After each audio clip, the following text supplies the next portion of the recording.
Okay, hello everybody.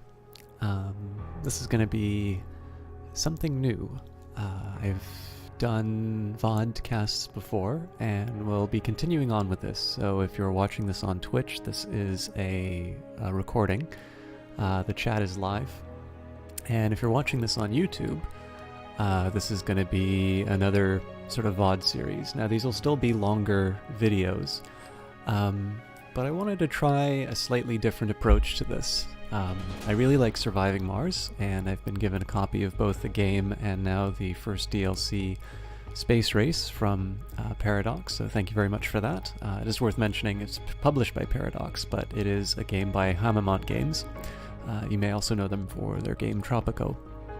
And I really enjoy this game for a few different reasons, but I also tend to notice that with the commitments that I have on the stream as it is, especially with sort of dedicated days for different games, I don't get to spend as much time on this game as I would like. And so I've decided that I'm going to try and add a second vodcast day, which will be on Thursdays. And I don't have a lot of expectations for this.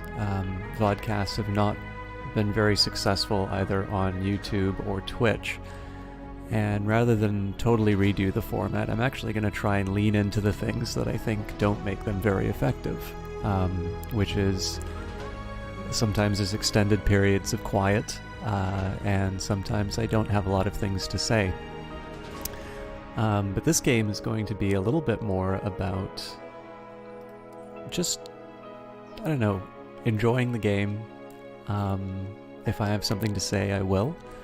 And part of this is intended to respond to the people who very commonly say, you know, I'd like to participate in your cast a little bit more, but I usually watch you when I want to go to sleep.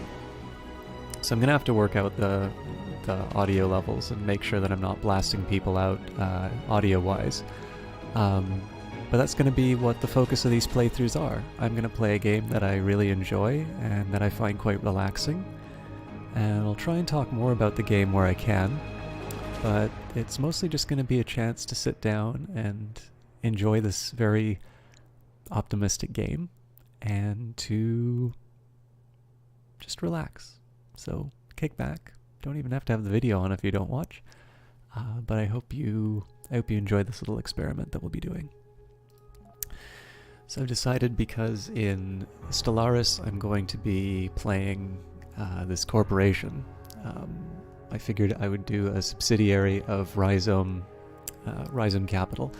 Now, one of the challenges that I've run into with Surviving Mars as well is that I've started the game a lot more than I've finished, and I very frequently do the Mars mission, but it is very, very easy.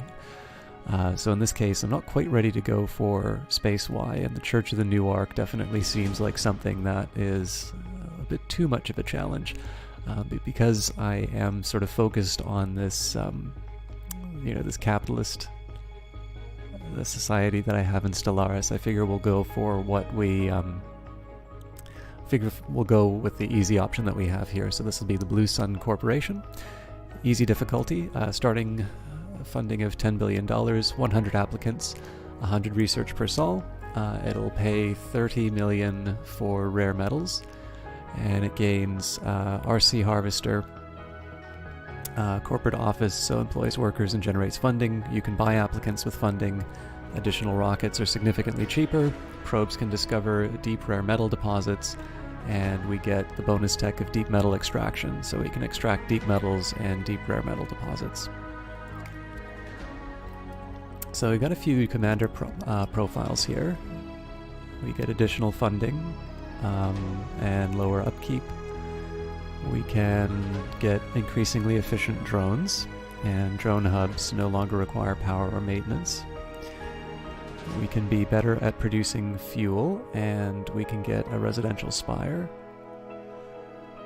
Start with water deposit, and domes consume 25% less water. Now, I've actually had some challenges with water in Mars, so this may not be a terrible one for me to start off with. Doctor's kind of interesting, although I think in this case the STEM reconstruction appeals to me more than the requirements for birth. Similarly, the psychologist doesn't excite me too much. Politician is good for the funding gains rather than the raw cash at the beginning. And Martian patents, so repeatable tech that grants funding. But I kind of want to push the technological boundaries forward, so I think we'll maybe skip over that. I think the last time I played a futurist, so this one will improve breakthrough techs, so those are researched quite a bit more quickly. And that's a good one because I tend to put those ones off unnecessarily. And autonomous sensors, so they no longer require power maintenance. I find that sensor benefit to be a pretty strong one, if I'm completely honest. Ecologists service comfort of decorations increased by 10, and we can get to hanging gardens. Astrogeologists, so we start with rare metals, we get a bonus to production, and we get the deep scanning. Now, in this case, it doesn't work so well with my corporation because we already have deep scanning. And then the rocket scientist will give us an extra rocket, and we get CO2 jet propulsion, unlocks the shuttle hub and long-range transportation. That's actually a fairly strong bonus tech to start off with. Increased mobility will allow you to build sort of ideal colonies, whereas being limited by transportation will mean that you're a bit more limited in your range. So the ones that are appealing to me right now, rocket scientist, futurist, hydro engineer. I think I'm going to go for a futurist again. It is sort of on brand for Blue Sun.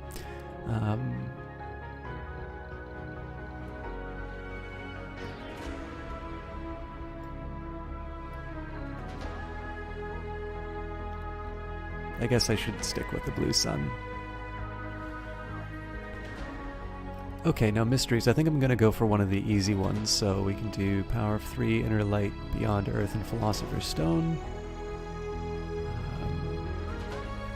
I'm just going to take a look at the monitor to my left and see when a number appears.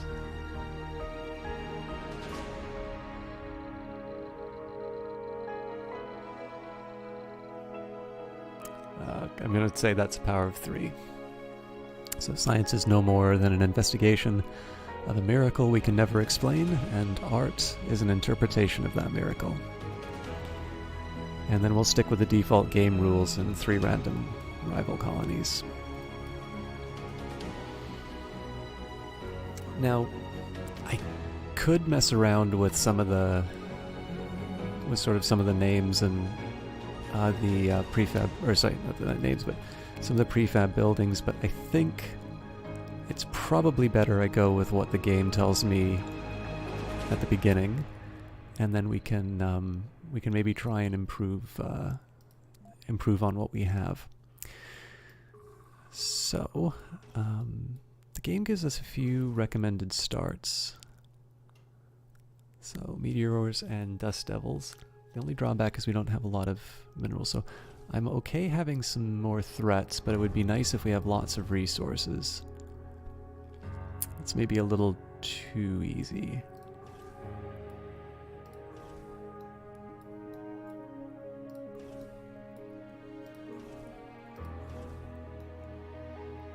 I mean, meteors are a really big problem there.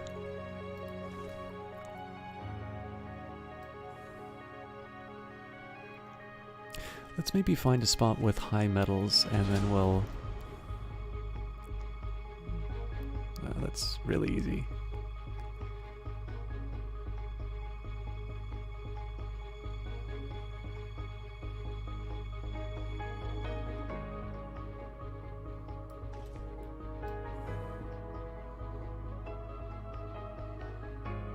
Okay. I think this seems, again, is somewhat...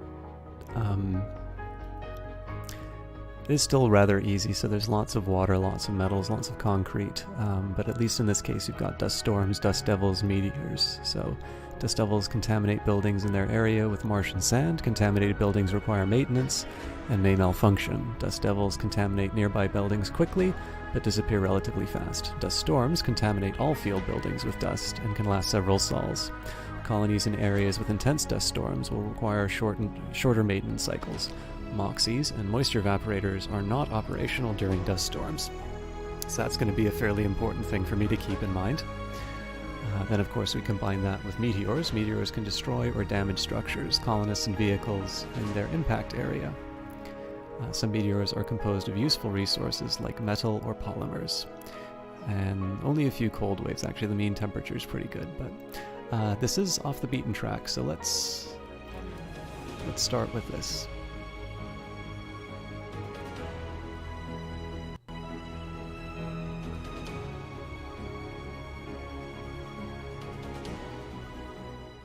Welcome to Mars. Welcome to Mars, Commander. Mission Control Log 1. Welcome to Mars. Everyone at Mission Control is impatient to see the rocket touching down and unloading its precious cargo. Our remotely controlled eyes and hands on the red planet, the drones and rovers. Our goal is to secure a foothold for humanity by building the first Martian dome. This daunting endeavor will allow the brave pioneers, the founders, to settle on Mars and prove that the colony is sustainable. But until then, we have to make sure that the colony has enough construction resources, water, oxygen, and power. Let's designate a landing site for the rocket. A promising area has already been scanned for resources. Select the rocket from the highlighted icon at the bottom of your screen. So this is promising. The only drawback that I have with this is that I don't have any water and I don't have any rare metals. So this does give me concrete. This is a good start, but I think I'm going to take advantage of my orbital probes and we'll see if I can find something a little more exciting in the area.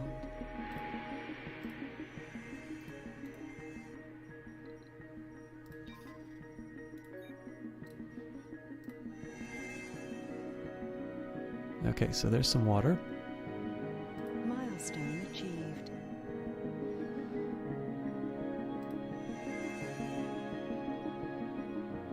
I've got 2 more.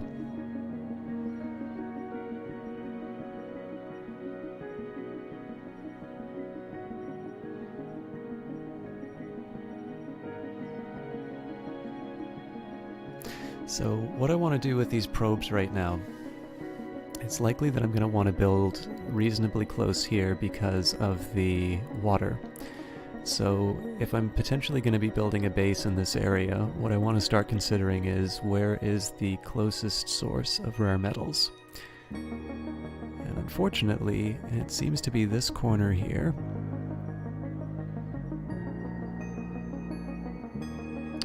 Or this side here. And this is particularly rough terrain, so I'm not crazy about going over that. So let's start here. Okay, so we've got our rare metals. And I think we'll try and bridge the gap by scanning here. Okay, I think we can work with this. So I'm going to start by scanning these areas here first.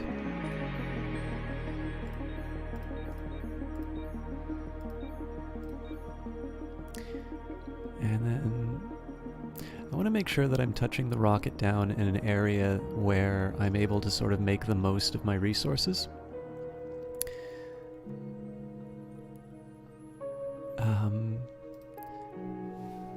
Now, you'll have to forgive me, I still am on my old mouse, and unfortunately that means that things are going to be a little difficult for zooming in and out. Oops. I know there's a way to zoom.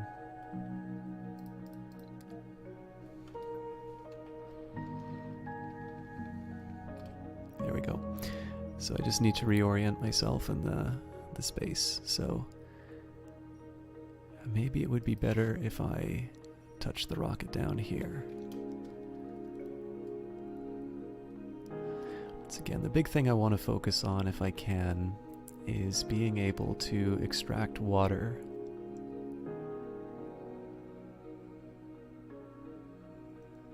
as well as concrete. Okay, we'll drop this down. So pick a landing site. Ideally, this location will be a large flat area near the discovered resource deposits. So we'll hit play. Oops, sorry, we should be zooming in for touchdown on Mars.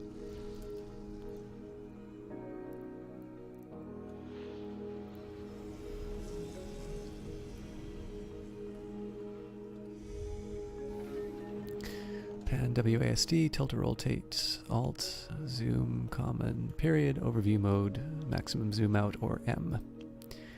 Permanent buildings are constructed by drones. Open the build menu with right click or B, select a building, and place it on the desired location with the left mouse button.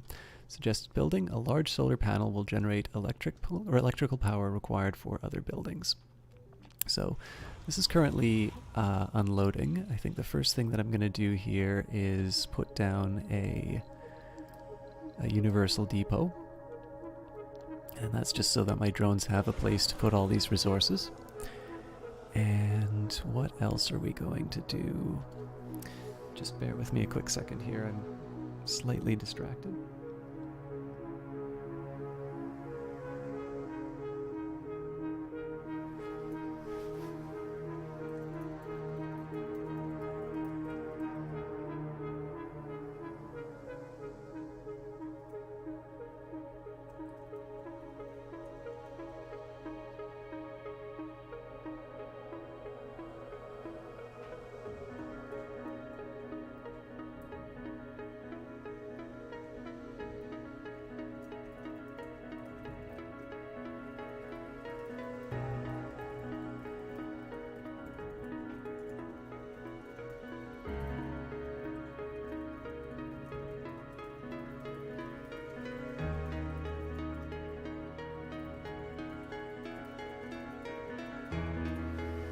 Alright, sorry about that.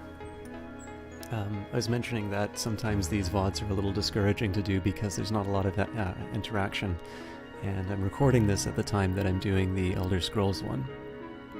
So whenever there's somebody in the area, I want to reply where I can. Now, I really like this soundtrack, but I am going to take the audio down a bit.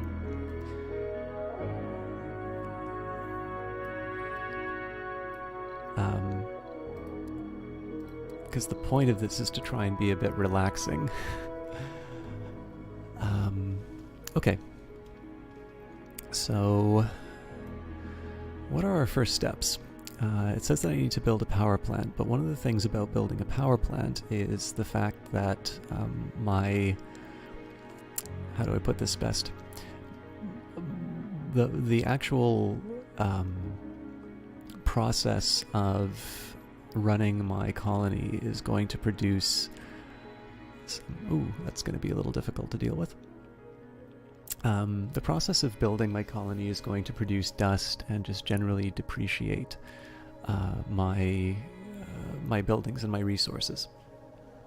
So what I want to do is, if I'm going to use large solar panels, and these are not a bad idea to use because they are relatively inexpensive.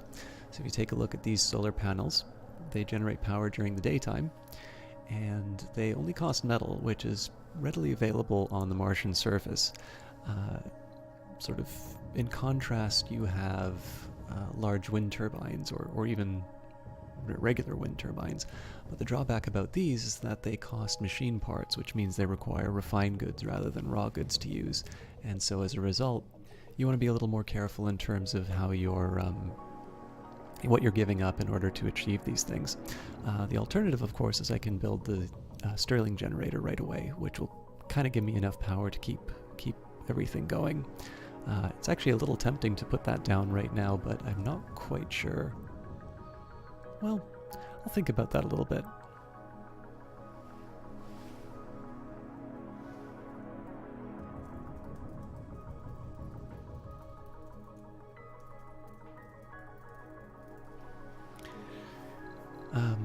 I think we'll start with some solar panels because I'm almost always going to need those. And one thing I want to be careful about, so there's no way that I'm going to wind up generating dust from here over to this area, but I do want to be careful about what I generate from my rocket launch. So I think we're going to build some solar panels right on the edge here.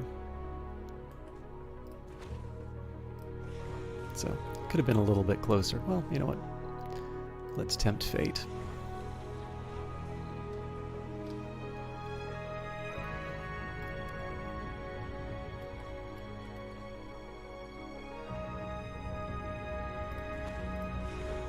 Nailed it. Okay, and then the next thing that we're going to do is we're going to build a concrete extractor. Now the concrete extractor is going to require some maintenance, basically machine tools, but it is going to be generating concrete, which we're going to use in just about everything that we create here. So it's going to be worth it in that regard. And what I want to do again is just make sure that I'm outside of the blast radius, but I also want to maximize the amount of concrete that I'm extracting. So maybe we'll try something like this. And then finally we will take a power cable and we'll plug that straight into the... So you'll notice here that we've totally avoided the negative side effects of a ship launch. And I think in prep we will build a concrete depot near the extractor. I also need to think a little bit about what I'm going to do with the debris. Now ideally it's going to be something that's in range for my drones, but also I kind of like to put these depots in places where I don't think I'm going to be building. But what are we going to do about that? Well, I know that I'm going to be building a water extractor, so probably I want to put the dumping grounds in between the two. Now, this does mean that some of my drones are going to be running off away from other productive uses, but I think probably putting it up right against the side of the mountain, a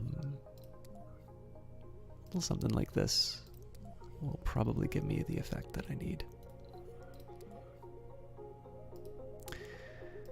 Incidentally, for this playthrough, I'm only going to be, as much as I enjoy the other radio stations, this music really gets me in the mood for surviving Mars, and just generally the kind of tone that I'd like to have with this. So we're only going to stick on this Mars channel. I'm going to keep my tone sort of around this level. So this is going to be a little bit more focused on just trying to calm people down.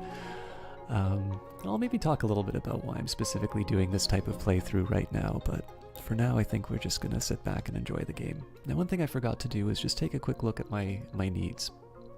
So at the moment, my concrete extractor is going to require 5 energy, and then my solar panel is going to basically be generating 5 energy. But the drawback, of course, is that there's not going to be any way to store that energy. So what I want to be focusing on a little bit is just being able to save up some of that power, make sure that my resource extractors are able to work at full capacity. So another thing that I want to consider is where I'm going to be cabling for my water as well. It could be that I just wind up making a nice little loop like this. It's nice to build in some redundancies to your power systems anyway. But what I think I'm going to do here, I'm going to set up a power accumulator. How are we on the... Yeah, we should be able to survive that blast radius. So we'll build a battery and we'll say that the solar panel's a high priority, the concrete extractor's a high priority. Now, one thing that would be a little tempting for me to do at the moment is to... how do I put this? It'd be tempting to put down sort of a command center right away. Something that'll basically be able to service the rare minerals as well as the water. Unfortunately, I'm not 100% sure that I'm going to be able to do that. So I'm going to hold off on it for now, but seeing as I have an RC transport, I can start sending this thing off. I'm not going to be able to explore anomalies with it, but I am going to be able to collect resources. And in particular, I'm going to be able to collect resources that are outside of my ship's range. So what we'll do here, I think I'm going to build another depot for metal specifically.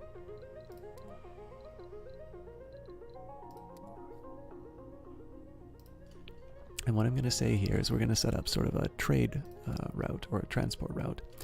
So we'll load up on the resources here, and we'll take as much metal as we can, and we'll send it right to that location. And that's just going to run and collect some raw materials so that my drones can be focused on something a little bit more valuable. The RC transport used to carry resources at long range or gather resources from surface deposits. Orders are given with the buttons in the info panel or using the right mouse button. The transport can establish a supply route. Oh, don't need to worry about that anymore. So one of the things I'd like to get almost immediately would be I'd really like to get something like they weren't kidding that meteorites are going to be a problem. One of the things I'd like to get down pretty soon would be some of these sensors, because they don't require maintenance. I don't exactly get them for free, but they are something that are going to be very effective for me pretty much immediately. So, yep, it's going to cost me a bit in terms of electronics, but as long as I'm conscious of that, I should be okay. So what I'm going to use here, I'm going to use the icon down below to just give me a bit of a guidance. And what I'm going to try and do here is sort of use each of the corners, or at least as close as I can, to just put down whatever sensor towers I can get. So even though we might be sort of, this may not be the center for my base overall.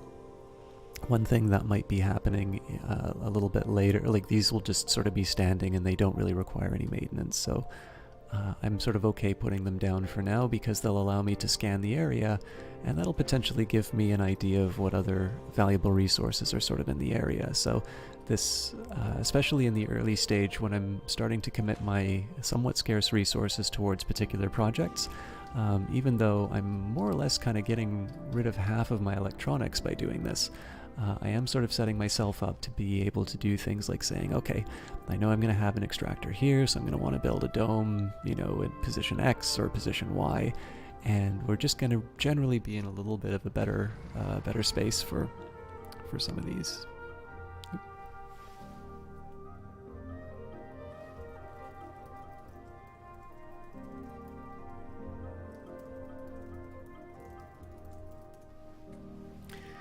Sorry, I'm still tending to my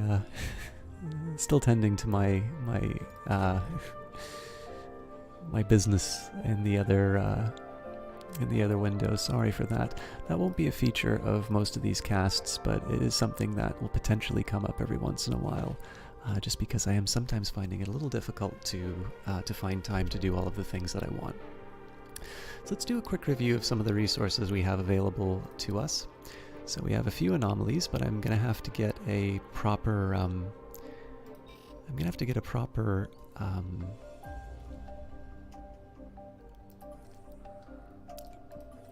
okay, cool. So I'm going to have to get a proper sort of science drone set up for that, but there's two good locations for a dome. So if I want to be focusing on research, one of the things that I can do is I can set up, oh yes, I forgot, we've got rivals, so I might want to be on pause for a little while on this while I figure these things out. So let's say we'll build a dome. I'll say something like a basic dome here. So this is just so close. Okay, so something like this is a good example of a good place, because this will give me the 20% bonus. This one's only 10%, so there's not a really good reason to go up here. But of course, it is a little far away from the other resources that I need. And I've already put down a little bit of, of infrastructure. So we'll maybe have ambitions to expand out to the north, but we know we need to make sure that we have things like water and oxygen taken care of first. So what are some other things that we can consider? Well, there's a vista here, which will give a bonus to comfort. Not bad. What I might want to do is consider, well, you know, maybe I want this to be focused on producing maybe some refined goods or something like that. Or, you know, this is not necessarily going to be extracting, so I can afford to have a high comfort area. But this isn't going to be a good place for a first colony. The first colony really does need to be about achieving a certain degree of self-reliance. And then, of course, rare minerals are going to be a way that we can, you know, that we can recover quite a bit of the cost for this mission. So let's just take a quick look about, you know, roughly how we would construct this. So in this case it says too far from domes, but I don't think that's the only reason it won't work. Yeah, so it says too far from domes no matter what, but I have a feeling that this is probably not going to be able to be built on all those rocks. So the real question is, are we going to be able to cover... I don't think we're going to be able to cover both. I think we're actually going to have to build one for each of these deposits, but that's not bad. In the end, if maybe one of these expires, we can head out and move over one of the others. Here's maybe another experiment. Oh no, it'll always say too far from domes because I don't have any domes. So it might be a good idea to secure some oxygen and water supply before building your first dome. You may cancel construction orders at any time before the building is ready. So actually here's a way that we could test whether or not we can build in this area. So let's build a microdome. And too far from working drone commander. Well, that won't work.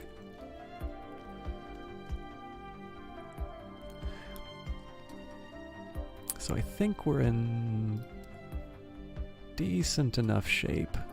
Okay, so it's going to say uneven terrain here, but it says the drone commander is the reason it doesn't like this. It looks like we are going to be able to access that. So it is going to be a little tricky to find people who can work in here though. So this is as far as we can get the dome.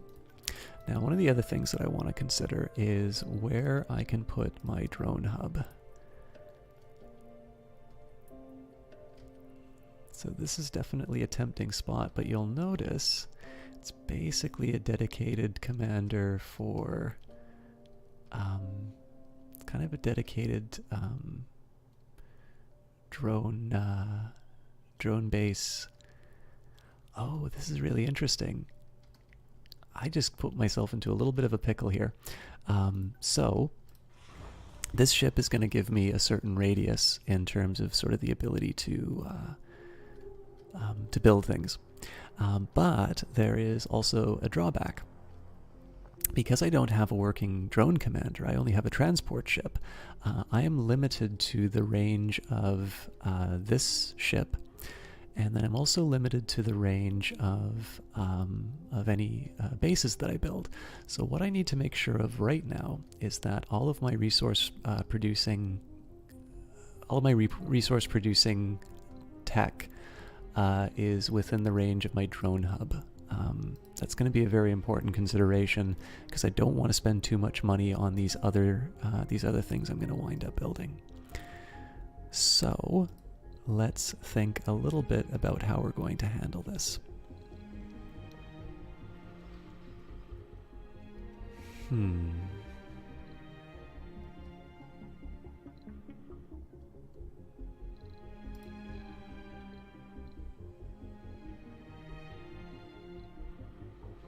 Okay, well, here's what we're going to do. I'm going to start by building I don't believe I can, so I don't have a moisture evaporator, so it's going to have to be a water extractor. What I want to do is I want to build this as close as I can to my existing infrastructure. So right at the edge there.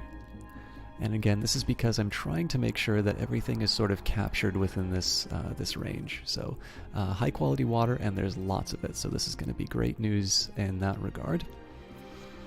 And what is that going to require as far as energy is concerned? I always want to be conscious of that. So the water extractor is also going to require 5. So I want to build sort of a redundancy. I'm not going to build a 2-to-1 redundancy, but I do want to make sure that I'm in a position to be able to take advantage of a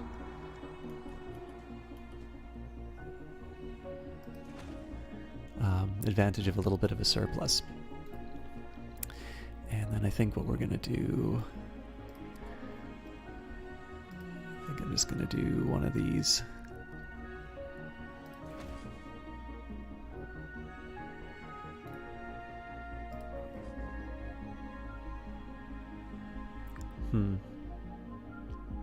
It's a little inconvenient. I didn't think this through properly. Well, it's not going to be the prettiest thing to look at, but we'll maybe do, what are we going to do?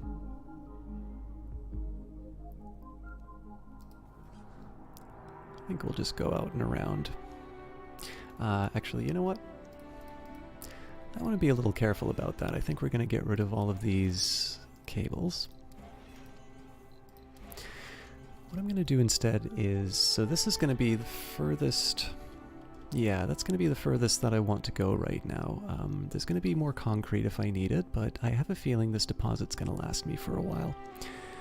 So what I want to be thinking about instead is where am I going to put my drone hub?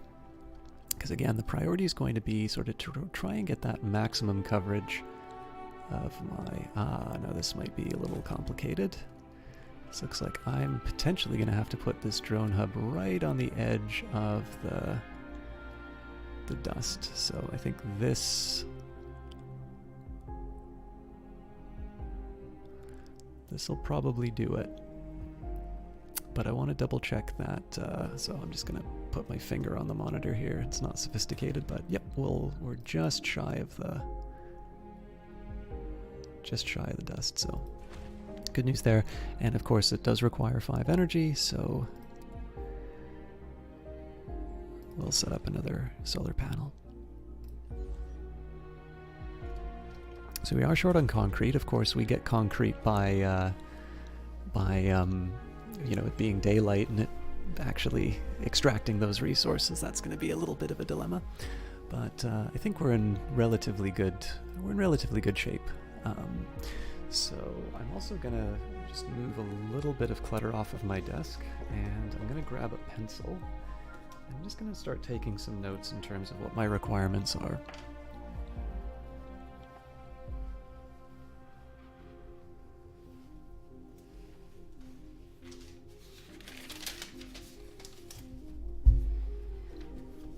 So what I'm really looking for right now, I want to eventually be able to look at these anomalies. Oh, that's right, I've also forgot to research tech. So I want one science drone.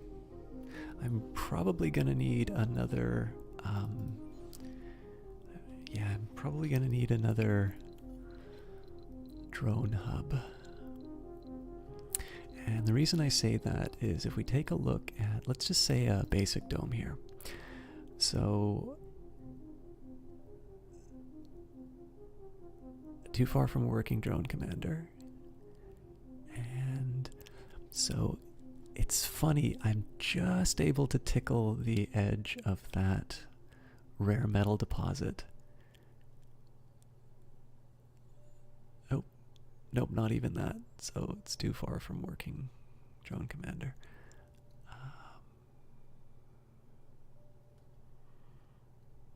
So yeah, all of these are going to be fine, but basically once we head out here, we're just shy of what we need for those resources. So it's a little bit of a shame.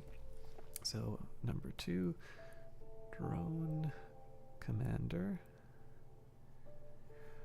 or drone hub. So I'm actually willing to pay up for that. And the reason is going to be that when I build my dome, I'm going to be building a dome that is dedicated to sort of resource exploitation. I really just want to be pulling metal out of the ground and be able to turn that into money.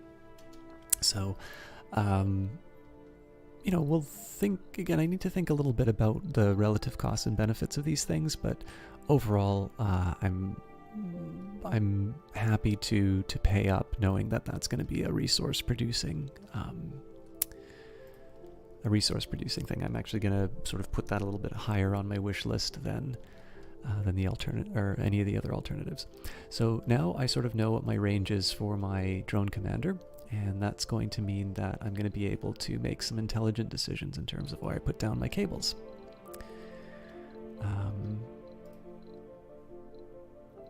I think one of the things that I'm going to learn here is, well, so I was going to say, you know, I'm really not going to be doing too much in the northern area, and that's true, but I am, I do sort of want to avoid having infrastructure that's close to things that are producing dirt.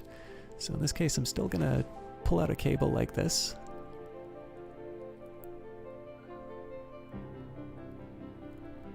I think we'll do something a little funny looking like this, but... And then if I want, I might be able to sort of wrap this around in another redundancy, but we'll think about that later. And of course, all of this eventually is going to have a mind to being a supply for our colony. So let's go. Let's build some pipes. So again, I want to keep my infrastructure away from the things producing dust.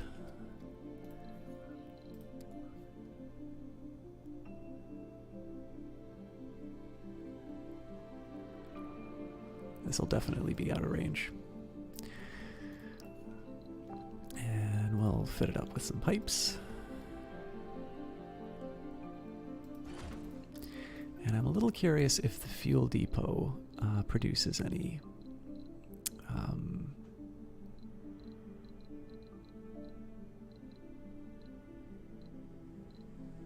I wonder if it produces any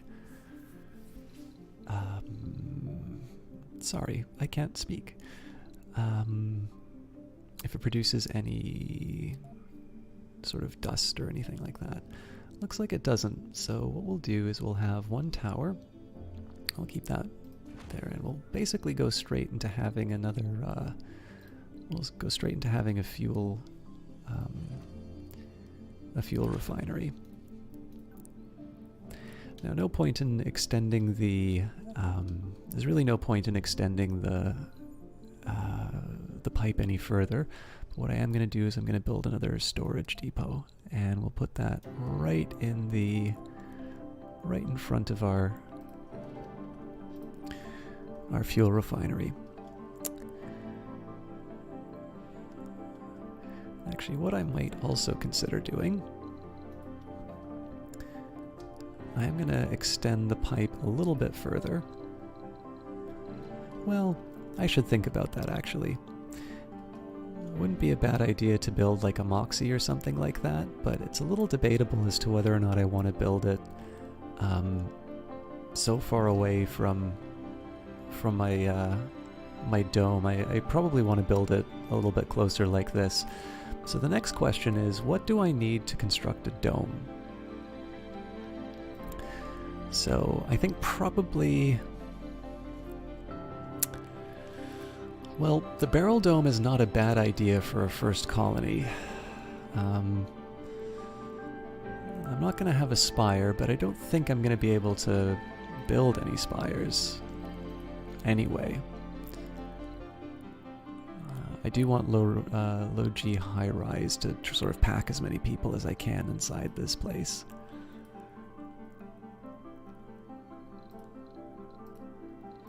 But yeah, so it doesn't really look like there are any major benefits to going for a regular dome at the moment.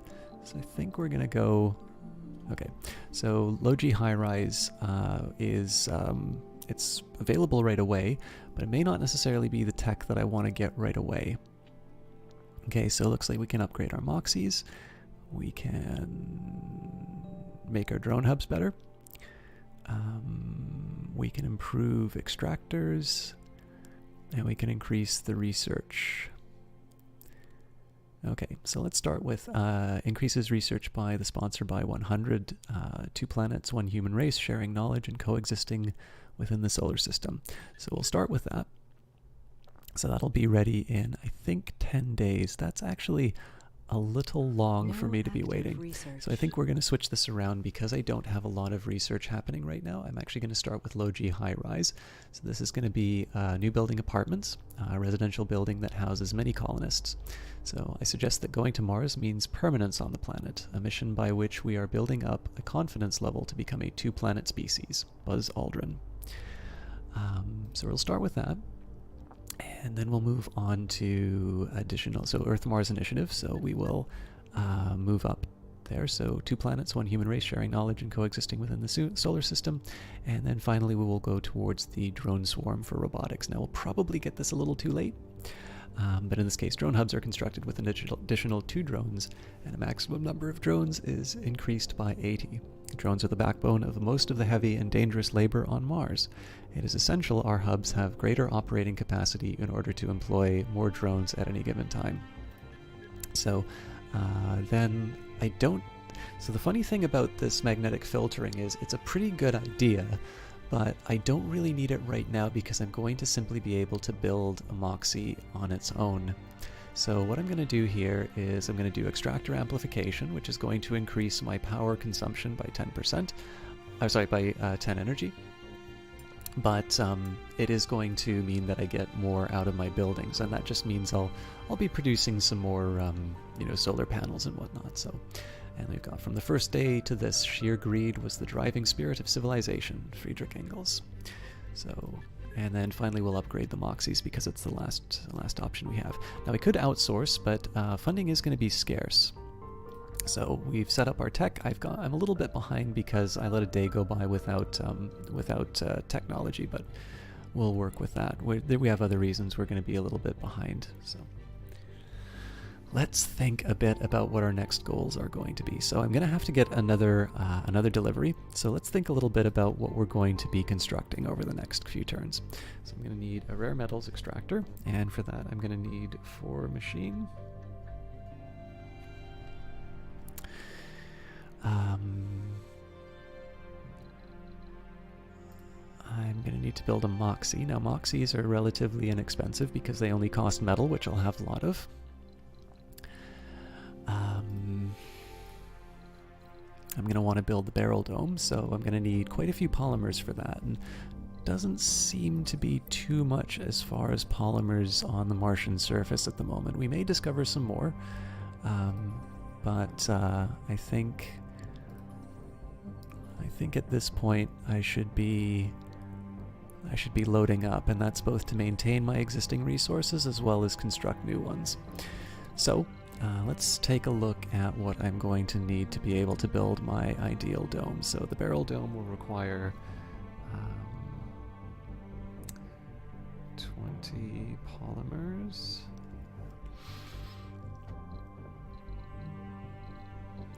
And then of course I actually have to have things in the dome. So it looks like living quarters, living complexes only require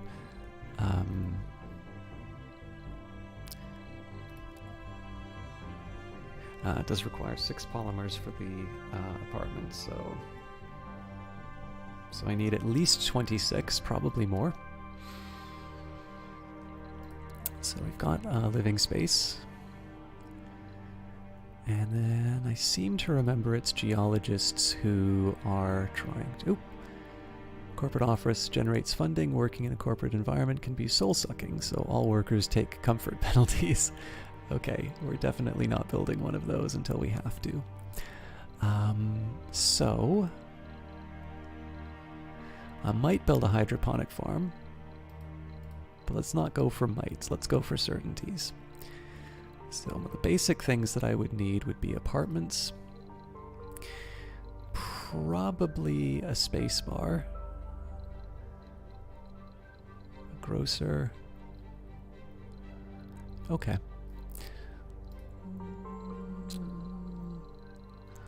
So really the only things that we need are looks like really the only things that we require are polymers. So that's some good news for me. So in this case, we're actually going to just go, you know, we're going to start off on the right foot, and we're going to start a resupply rocket right away. Select a cargo rocket and load the desired payload up to the rocket's capacity and your available funding. Plan carefully. You have a limited number of rockets, and travel times are significant. So I only have 2 available rockets right now. This means that there may be a delay in my passenger rocket. It's actually one of the reasons why this fuel refinery is fairly high priority. Oh, actually, while I'm at it, I think I'll bite the bullet, and I should build a Stirling generator. Where do I want to build it? This is a bit of a blunder, because this is right along the edge of the blast radius, but I'll live.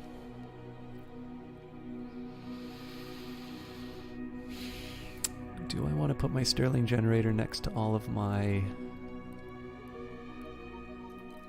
Yeah, you know what? I'll make that a high priority too, because that'll allow us to build in the night.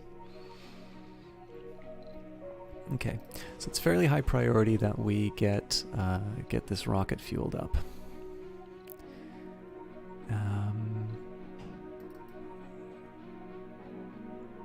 Looks like this thing's a bit dirty, or is that just the icon? Okay, so let's go back to that rocket. So with cargo rocket, we'll say we want another drone hub.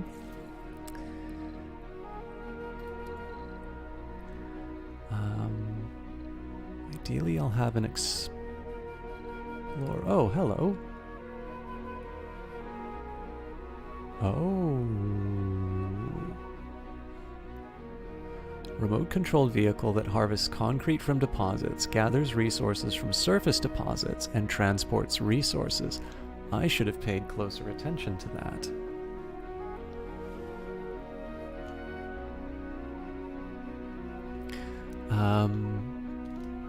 Surface deposits. So how's that really that different from the RC transport? Remote-controlled vehicle that transports resources. Use it to establish permanent supply routes or to gather resources from surface deposits. Okay. Well, I know for next time. I don't really want an RC commander yet because we're going to have full coverage, but I do want an explorer, so we'll add that to the wish list. Now I need to make sure I have at least 26 polymers. We'll make it an even 30. And then I'm also going to need some machine parts, but I already have a few, so let's say we'll make that 10.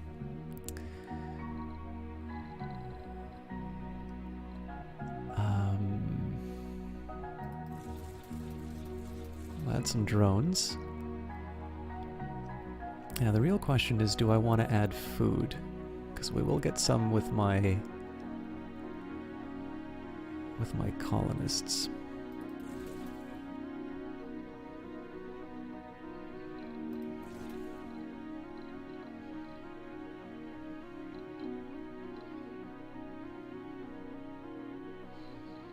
So what are my alternatives? What's a Stirling generator cost me? That's pretty expensive.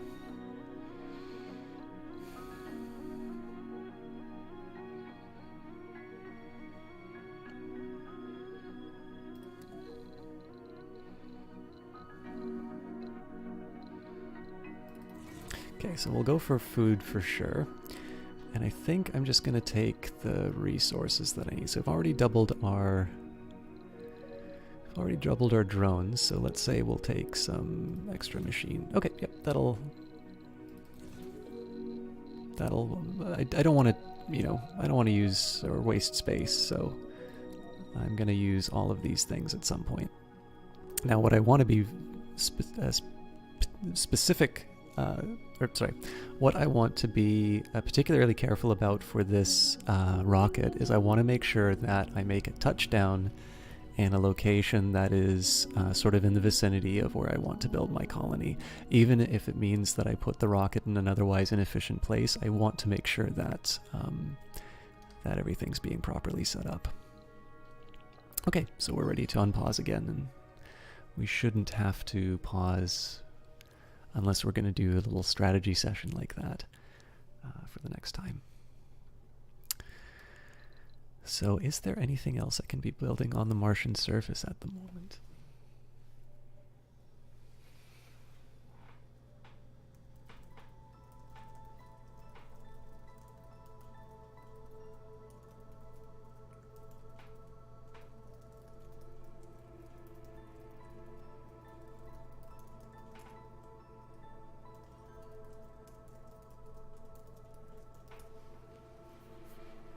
So I was saying my mouse is a little bit on the fritz, so I'm a little hesitant to zoom, but it is a very pretty looking game.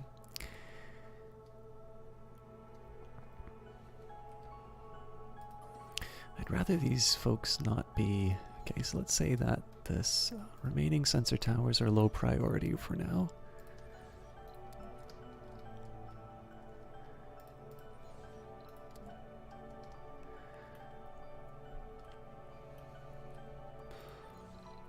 Drone hub. Okay, so we'll open up that Stirling generator.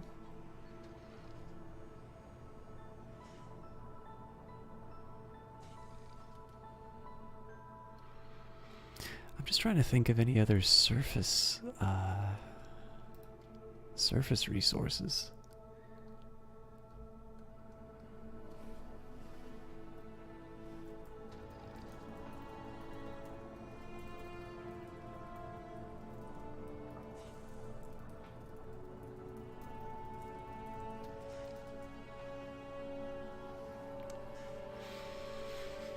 Anyways, yeah, so I believe next week I should have my mouse a new mouse, so that'll help with the sort of the aesthetics.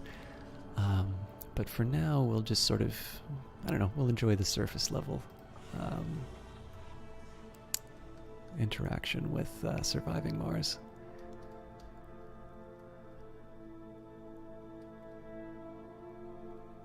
So one of the main reasons why I put some money into the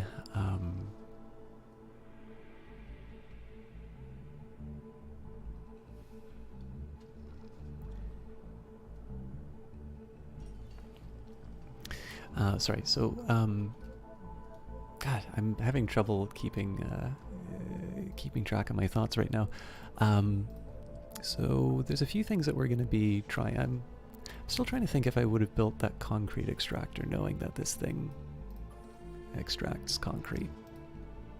I probably would have.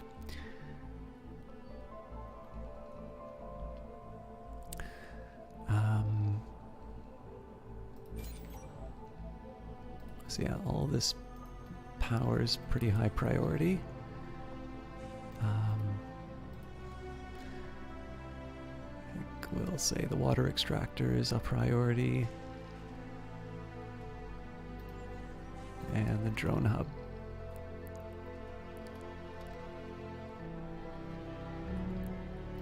I messed up. I probably should have put this down here. Okay, so we got the sector.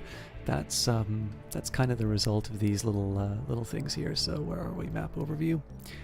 Basically, I want to get a bit of a view about what's going on in all these middle areas. Excuse me. So lots of opportunities for research, which is great. That'll help me get my actually, you know what? I already know I'm going to be building a colony here. So let's say that we're not going to do this. So this is the priority, then we'll do something along these lines. So the idea here is I want to be focusing on this area because if there's something really great, I might want to put my my first colony a little bit closer to the top.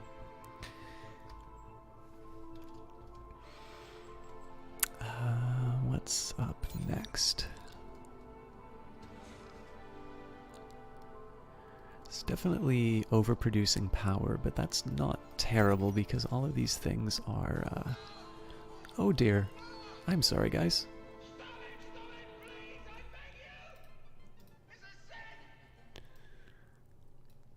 I didn't think that my alerts would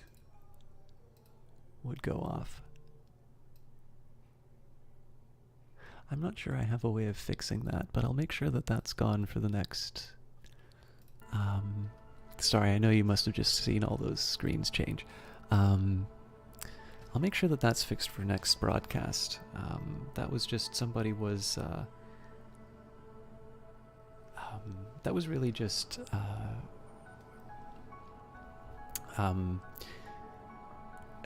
sorry. It's very easy to get distracted. Yeah, because there's a vodcast going on right now. Somebody in the channel just hosted me, and unfortunately it doesn't show up on the broadcast, but it does show up when I'm recording, even though I'm in the alternative solution I have for these types of broadcasts.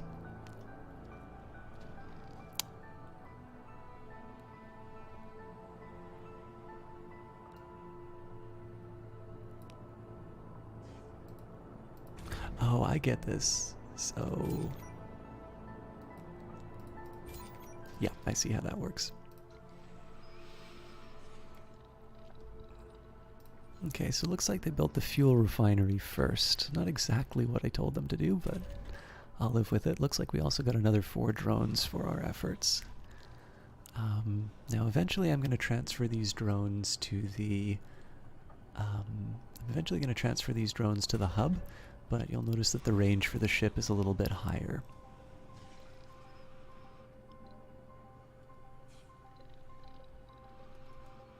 I'm slightly curious what it costs to buy a rocket. 500 million.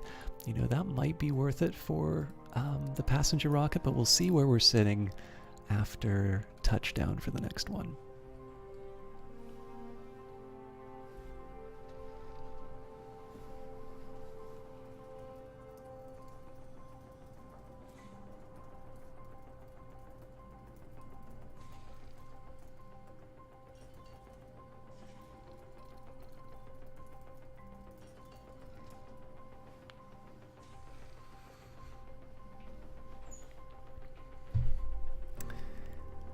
Just a quick word, because even if I'm feeling discouraged about the vodcasts, it looks like the Elder Scrolls actually has almost as many people as a live broadcast has, so that's a pleasant little surprise. You can't always just sit feeling sorry for yourself. You have to acknowledge the good ones as well. So I could speed up the game a little bit, but the purpose of this was sort of relaxation. So let's just watch the colony build a little bit, and I'll talk a bit about sort of why I wanted to do this series and some of the things I'm hoping to accomplish with it. So, like I said at the beginning, people sort of talk about how they like to put the stream on while they're trying to go to bed, and it lets them fall asleep. But I've never done something really specific towards relaxation. Sometimes I get very silly during a broadcast, and people have actually commented on that during the broadcasts, that they're getting ready to go to sleep and then something surprising happens and they're not sleeping anymore.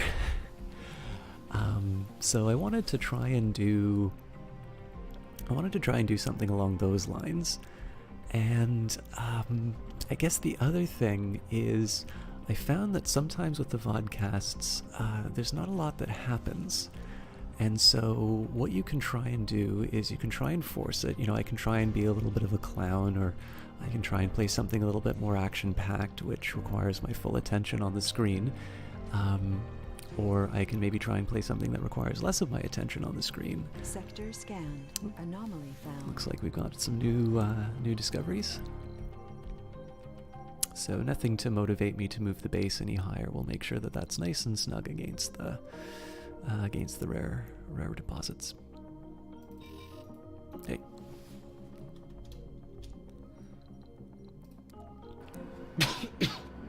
Excuse me, guys.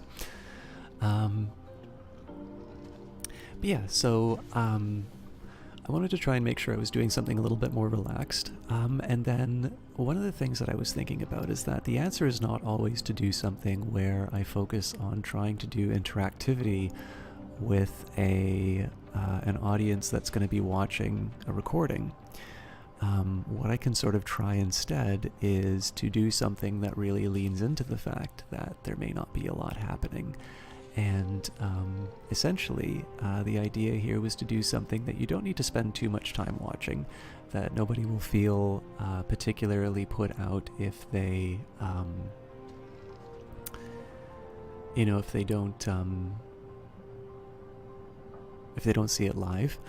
Incidentally, if you are watching live and you think that this would maybe just be better as a VOD, that's helpful information. You can say that in chat. I may not be watching it live with you, but it would be good to know that sort of information as well.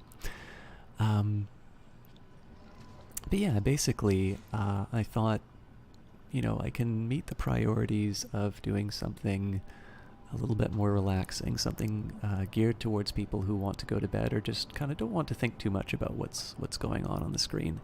And we just have a chance to chat. And sometimes it can be about the game, sometimes it can be about things related to the game, or why I like playing this. There's a few different ways that we can work with this. And I'll admit, one of my ulterior motives in doing this game is I've actually been having a tough time of things lately.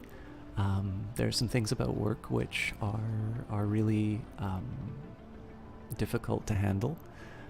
And there have been some things in my personal life for the past few months which have really either been a source of stress or disappointment. And in some ways, that can also be said about broadcasting. There's some things that I would like to be true about the broadcast that aren't necessarily true. And it's difficult in terms of doing some kind of entertainment. It's obviously not one of these things that you want to really talk about a lot, because obviously people come to be entertained, and maybe some of the personal things that are coming up for me aren't necessarily a great source of entertainment. Maybe that's something that you folks don't need to deal with. And there are actually two types of games that I like to play in those circumstances. Oh, looks like we've got a drone down. Okay, the batteries of the drone are depleted. They can be recharged by other drones or rescued by an RC commander. So it looks like this little fellow got... Okay, so he's already recharging. And what we're going to do here, we are going to touch down the new rocket. Now it's important that I don't block... It's important that I don't block my potential domes, but I also don't want to... I don't want to be too shy on my ability to put things down. So I think what we'll do... Oops. Okay, looks like I'm going to have to face it out this way, but that's fine. We'll be able to work with that. It's going to create a little bit of dust on this tower here, but I believe it says... I believe I shouldn't require any maintenance on this. So oxygen can be extracted from the atmosphere with a MOXIE. Since it is crucial for the survival of your future colonists, an oxygen tank for storage is highly recommended. Pipes are used to connect all life support buildings. So we'll work on that later, obviously, but no point in expending resources on things that we won't need right away. So it looks like my harvester has collected all the resources in the area. Let's get that one on a new mission. It's just some metal over here. It'd be really nice if I could find some polymers, but... Sector scanned.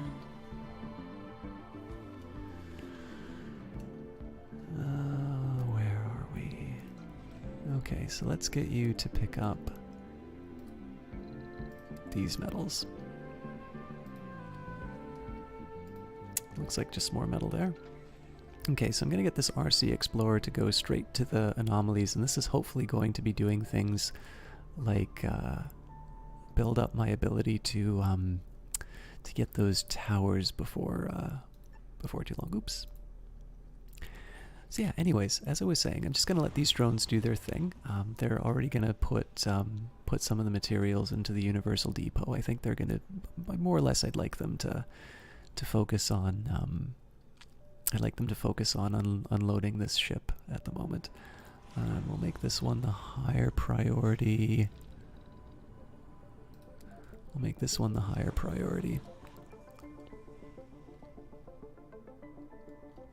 So this is basically just going to be so I can refuel it, although I have a feeling we're probably going to pay up so that we can bring colonists on. But yeah, so one of the games that I usually play when I'm not feeling very good is Dark Souls or Getting Over It with Bennett Foddy, and or that sort of a game. And one of the reasons for that is I find, and actually this isn't even always games. I really do tend to play these sorts of things, or I do things like difficult math problems or something like that whenever I'm not feeling very good, because they tend to do a very good job of sort of really taking my attention. I think this is going to be the location we build, but I'm going to pause just to make sure that I can set things up exactly the way that I want them. Okay, so let's say that this is going to be the location that we went. Yep. Perfect. I have exactly one spot where that can go. That's great news. Okay, so we're gonna lower the priority on that one. I'm actually also going to lower the priority on the barrel dome right now. Now eventually there's not going to be anything else to build, and so the drones are going to focus on it anyway. But I just want to make sure that I kind of just want to make sure that I'm not dedicating too many resources towards these things too early. There's other priorities that I can fulfill. So in the meantime, I should have another drone hub. And I want to make sure that it's sort of taken care of.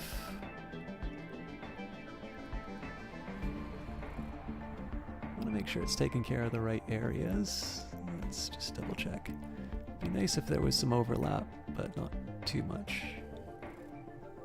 Okay, so I might want to shift my universal depot after a little while.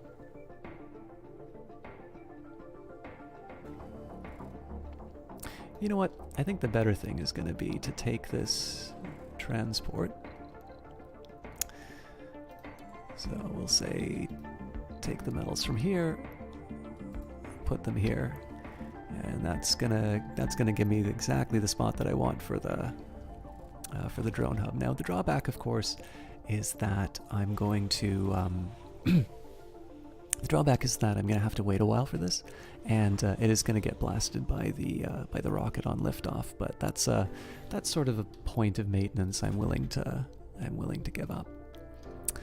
So let's think a little bit about how we're going to get the resources that this dome needs. Maybe we'll start by building some pipes. Okay, so that's a little unfortunate that the rocket's in the way.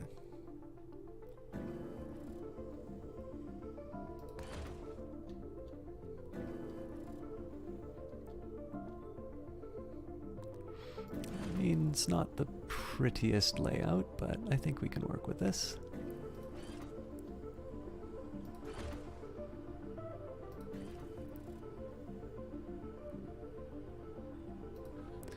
Oh, interesting.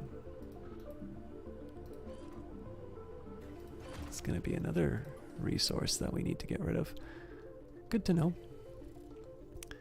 So I might rebuild this after I launch this rocket, but I think that'll take care of what we need. And for now, I'm just gonna double this all up.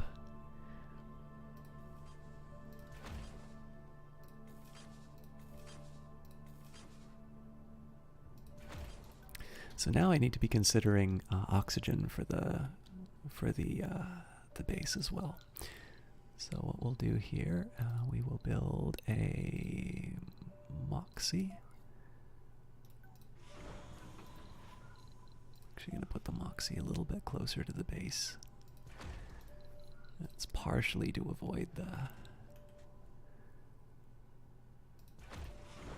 it's partly just to avoid the exhaust. I could have built a landing pad, but I wasn't quite sure what my needs would be. Okay, I'm pretty happy with where that looks.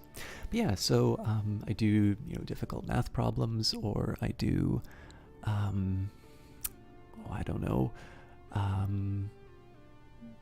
Dark Souls, getting over it with Bennett Foddy, and the main idea behind a lot of this is I play those kinds of games, or I do those sorts of things because they allow me to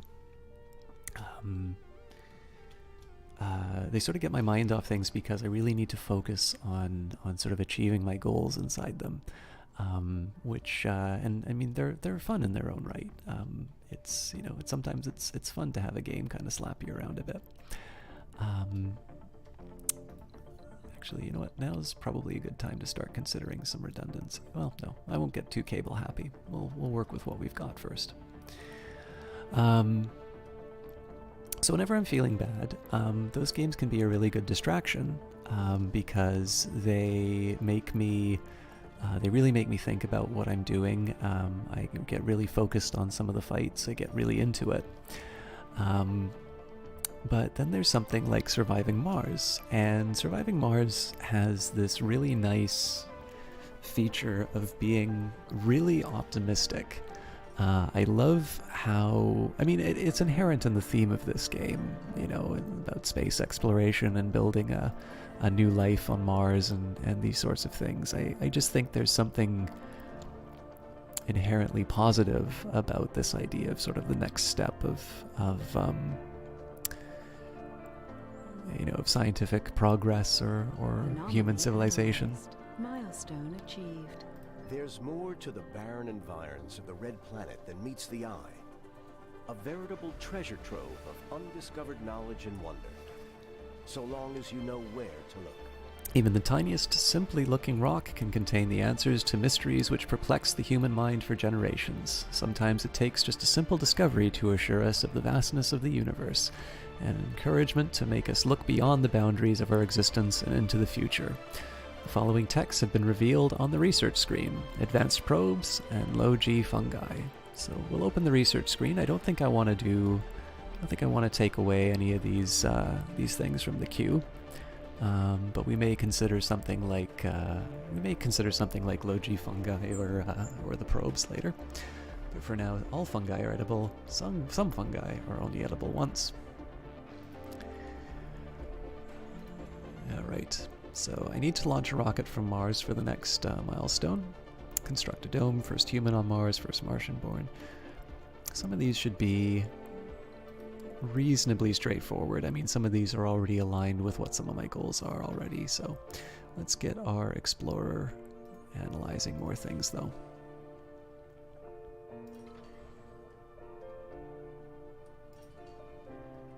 But yeah, so the optimism of this game is very infectious. And you know, in some senses, I think it is part of the theme. It's the, you know, this idea of going to a new world and sort of ideas like the first human born on another planet and all the excitement that comes with that. But in another sense, oh dear, that's the mouse. Here we go. I just sort of think the fact that this is a game entirely about construction. So in one sense, it's a very hopeful and very ambitious theme. And you have exciting ideas like, you know, the founders and, you know, being either the country or the company that was able to do this tremendous achievement first. So there's something really interesting about that. Oh, that's some good news. So we got some more rare minerals. And it looks like that's a vista, so this will be not a bad little place to set up a colony once we've got some infrastructure down. So, yeah, I think those are some things that make the subject of the game, the theme of the game, worth watching or worth kicking around with. But again, it's that combination between the fact, you know, you're not shooting any aliens. Obviously, they've introduced some rivalry inside of the game, but in the end, the individual actions that you're taking and the majority of things that you're doing in the game are purely positive. There are ones where you're, you know, again, you're building a new life on the off-world colonies. Oh dear, sorry. I wish there was a way that I could disable that that mouse wheel. So yeah, I just tend to find these really hopeful subjects, and it's a really good subject for a game when you're not necessarily feeling like, I don't know, God's gift to economics or you know, your studies or any of these things here. Maybe it's not always good to just be distracted from the things that are making you unhappy, but maybe it's just a good idea every once in a while to focus on some of the things that make you hopeful or I don't know, just inspire you. And again, there's a few things about it. This is a very beautiful looking game. It's a very hopeful subject. It's a really wonderful soundtrack. It's one of the reasons why I wanted to stick on the Surviving Mars station, just so we could all enjoy the sounds, and you know, even if I'm just babbling and not really saying anything too earth-shaking. It's just a nice little opportunity to focus on things that feel good. And I think that's, I don't know, it's something that makes me feel,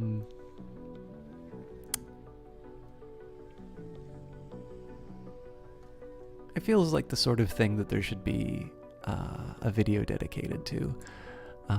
And again, this may be worth mentioning. I tend to notice with vodcasts, any messages that I have for people are normally going to be heard by people who've already sort of locked into the experience of watching. The likelihood that somebody who would like my live stuff staying long enough to be able to hear me say, you know, if you want to see more of this. Oop. We've collected valuable geographic data at the site of the anomaly. Oh wow, these are some pretty good opportunities here. Analysis of the crust yielded rare insights on the geological history of Mars, especially about the ancient Thycan period, in which volcanic activity released immense amounts of sulfur dioxide into the atmosphere. Several key hypotheses of the exogeologists were confirmed by our findings. The scientific community praised the findings, raising the status of our mission in the eyes of humanity. Our sponsor committed additional funds to the mission. So we can gain $200 million in funding. We can get 2 drone hub prefabs or 4 moisture evaporator prefabs. Now, I'm just going to take a quick second here, and I'm going to go to the Surviving Mars wiki, and I just want to see what these things cost. So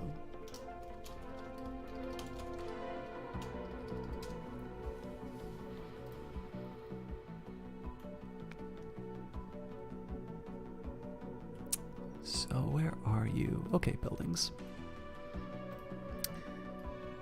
So, oh, does it not say what they cost?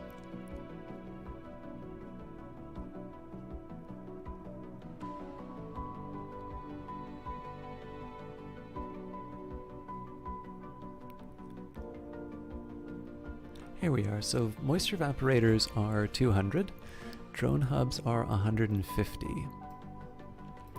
So essentially we have 300, so it's 200 in cash, 300 in drone hubs, or 800 in moisture evaporators. And I mean, the planet does have a lot of water, but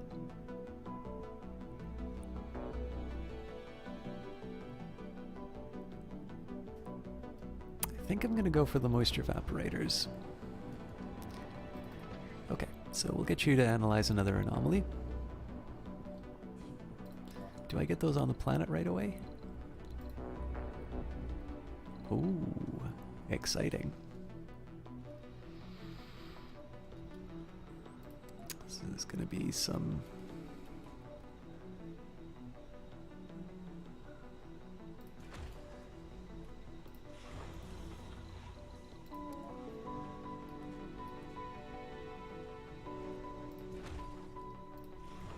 Drat. We don't need to build the water tower right away. This is basically just going to be a little bit of backup for water. Again, I've got plenty of opportunities to put those things down. So I should also be thinking a little bit about my power requirements. So this needs 2. So I guess our total power consumption is...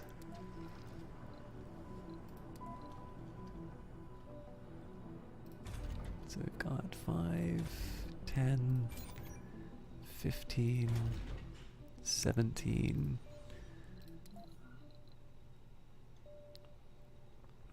So that's 22.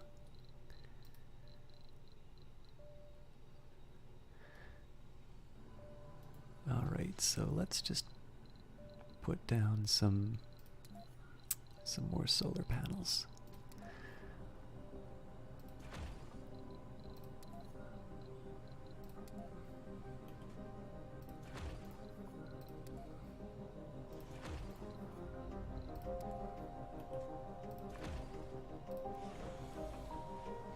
Sorry guys, I'm just getting a few texts, so I've already been paying attention to, I've already been paying a bit of attention to the stream, so let's just see what's going on here. Very nice. Some people are responding to Rhizome Capital.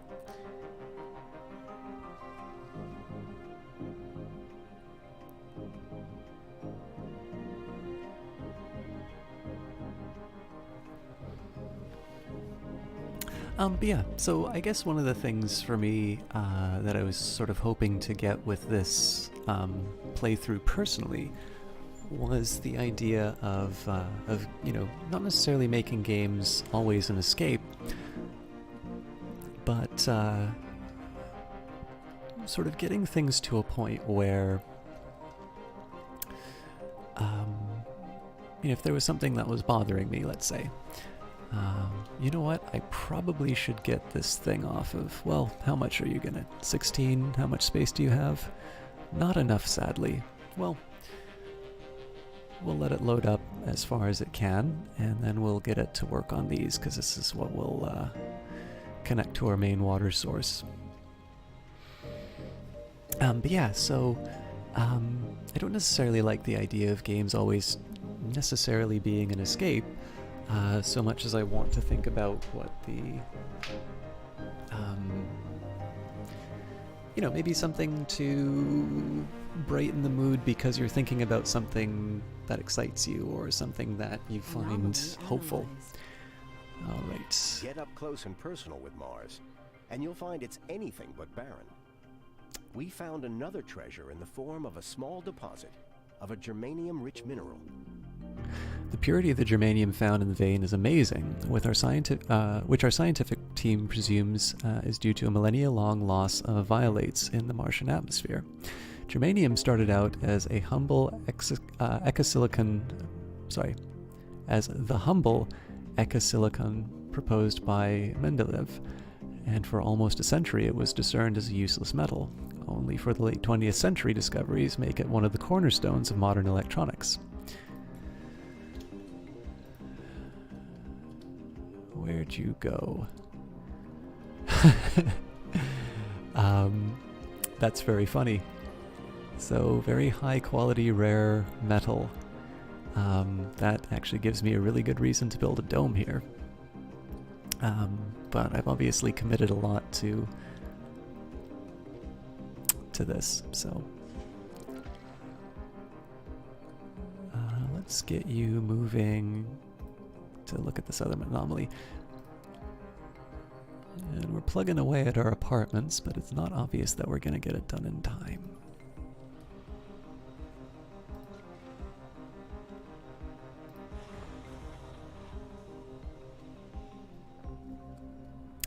Anyway, but yeah, so that was partly why I wanted to do this. A game may not necessarily be able to solve some of the things that I'm having trouble with right now, but to be able to think about some exciting things, or to be able to think about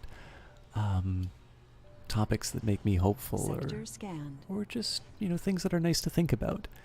I think there's a place for that in gaming too, and I will admit, especially with the soundtrack, this game just really makes me happy.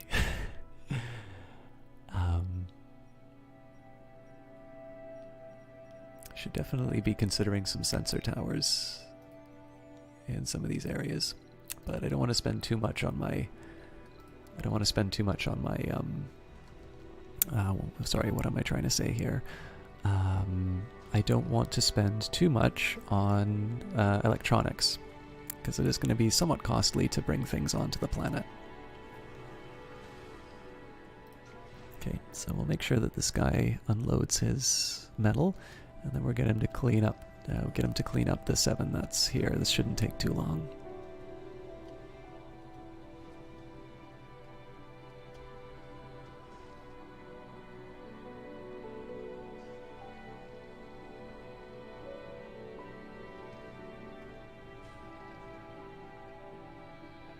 So this is also the point where I'm starting to consider where I want to, you know, when I want to start putting some colonists on the planet. Okay, we'll get you to stop doing that for now. Let's get you to get the rest of the metal so we can hook up the pipe. Obviously, it's not as big of a priority for us to hook up that pipe now, but certainly doesn't hurt I'm wondering whether I should put a battery down for the colony as well. That definitely does take up a few polymers, but I think what we'll do is we'll make the dome a bit of a higher priority, and I think we'll knock the rare metals up to normal.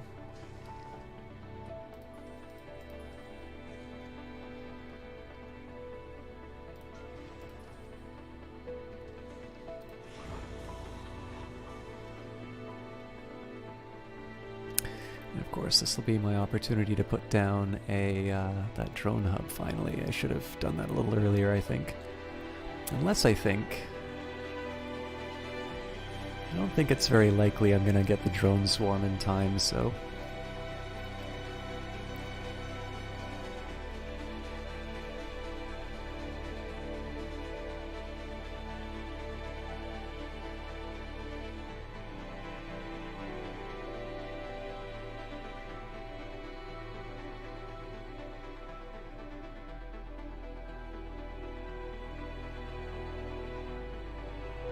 So that's about as much overlap as I can get with the things that I want.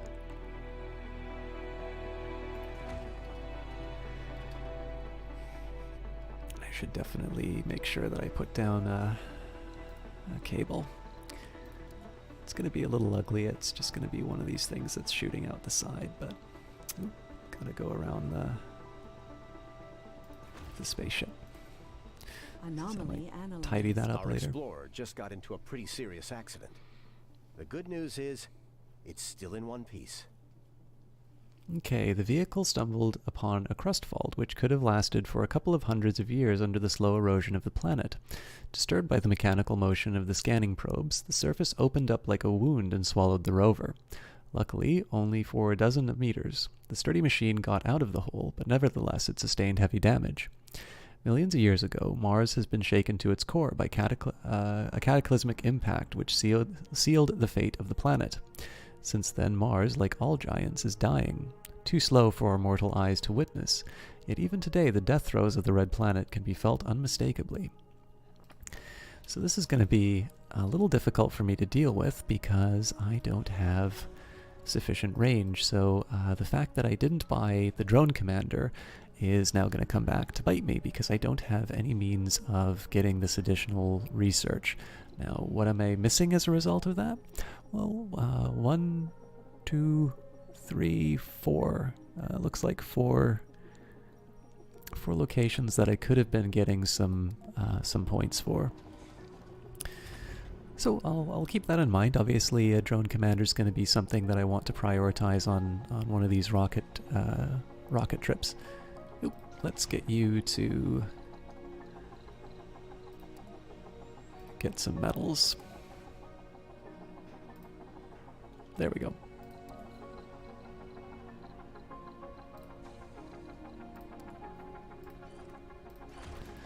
So again, that's a small redundancy inside the existing system.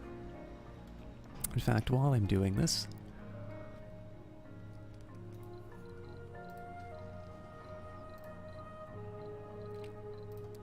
I don't want to go cable crazy, but let's think a little bit about how I'm going to power the rest of the...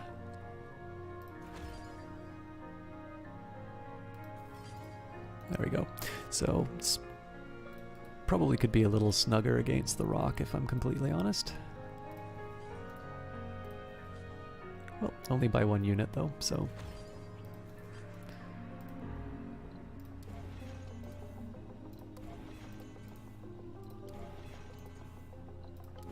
Oop, I messed up, didn't I?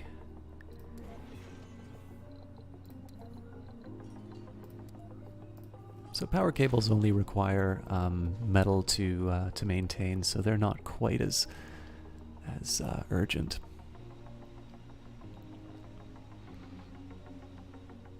Or sorry, they're not quite as not as urgent, but they're not quite as damaging to sort of build.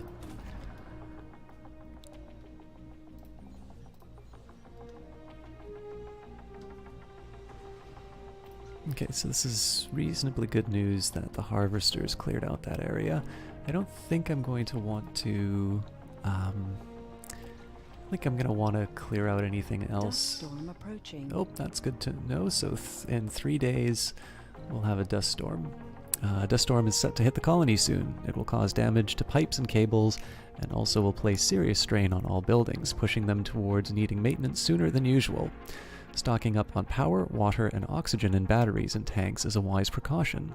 Disabling non-vital buildings that consume these resources prior to and during a dust storm will help get by on the reserves. The following buildings do not function during dust storms: moxies, moisture evaporators, and solar panels outside of domes. I didn't even think that you could build solar panels inside of domes. So we're definitely going to be, have some strain on our grid. I do want to make sure that the fuel refinery and the water extractor are going. So what I might do is I might shut down the concrete. Moisture evaporators, well, these should already be off, so I think this should balance itself out. But we'll see.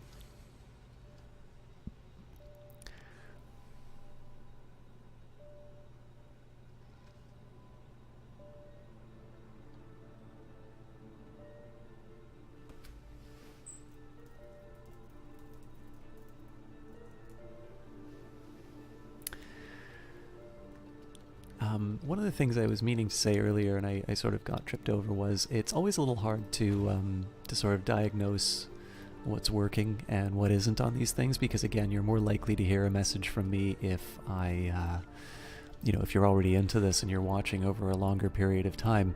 But I would be interested in knowing whether or not this is something that has any appeal as a vodcast, or if maybe I should just consider doing this off.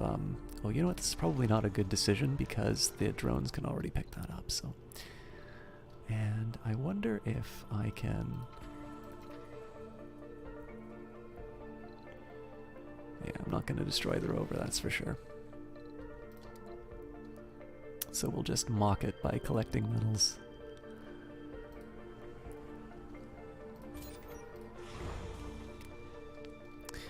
So just under halfway on the rocket. We'll see how long it takes me to build the barrel dome.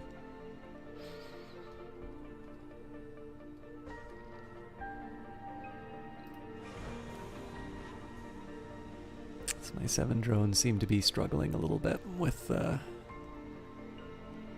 workload.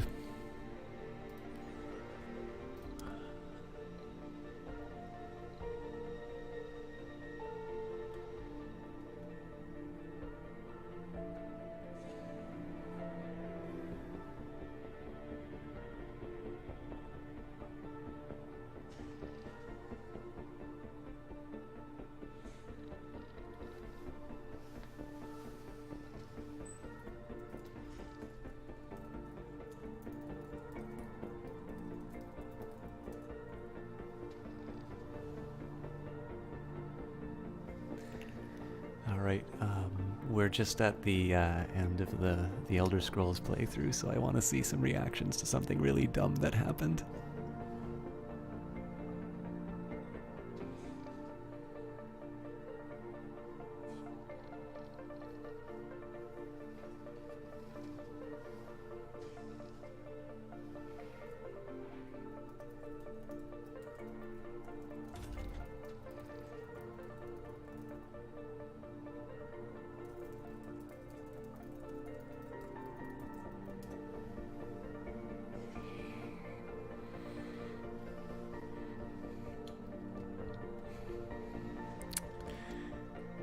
You know, I can probably tell you about what happened in that. So,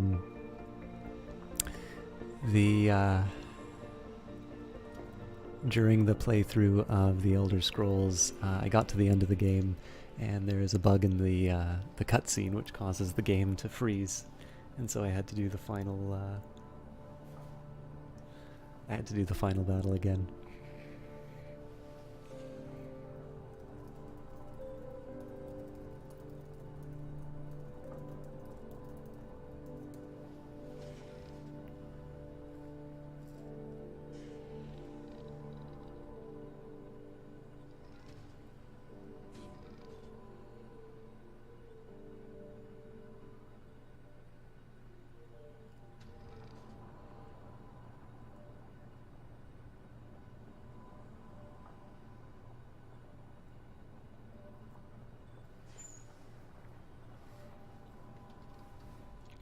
yeah, so one of the questions I was meaning to ask, and I've been trying to ask multiple times, is whether or not this is appropriate for something like Twitch, or if this is a little bit more popular on YouTube. One of the things that I noticed about the Elder Scrolls is that it wasn't that popular on YouTube, and so I wanted to see whether or not this would work a little bit better for people who are just looking to have something to relax. Obviously, if I don't talk a lot, you can just let the music take you by. I know there's not a lot happening. You can even say, like, if you'd, just because it's intended to be a little bit lower tempo, it doesn't mean that I have to constantly play at the one speed. I can definitely improve the speed of the game too. But yeah, it's like I said, we're trying an experiment here. So if this is something that you'd like to see more of, or you'd like to see a slight adjustment in terms of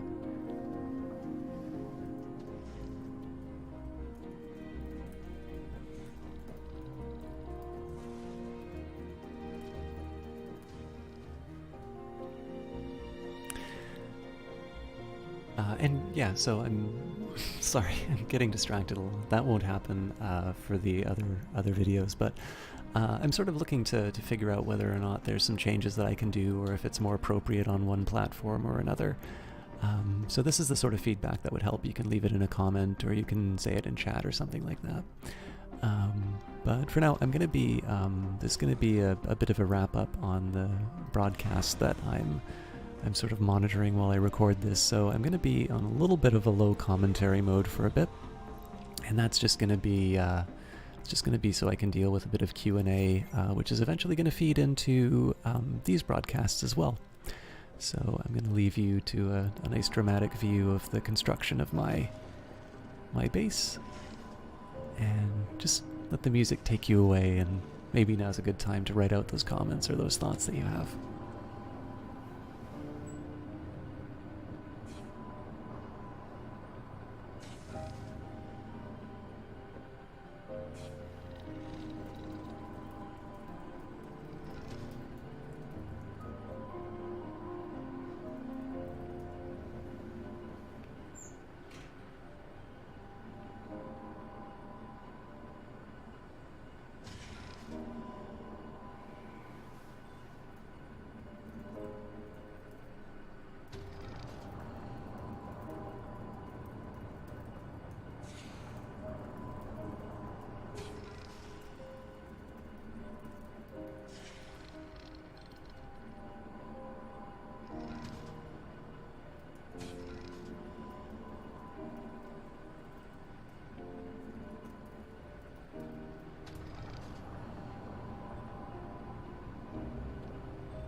Sector scanned.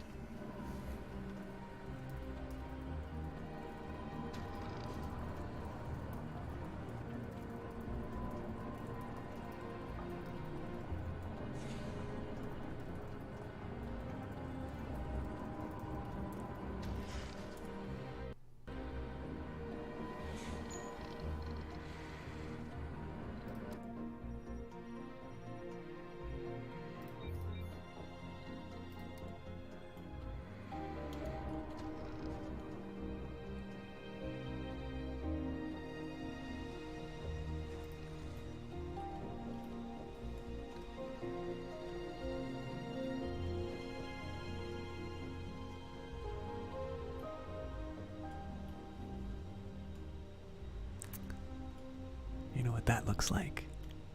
That looks like potential.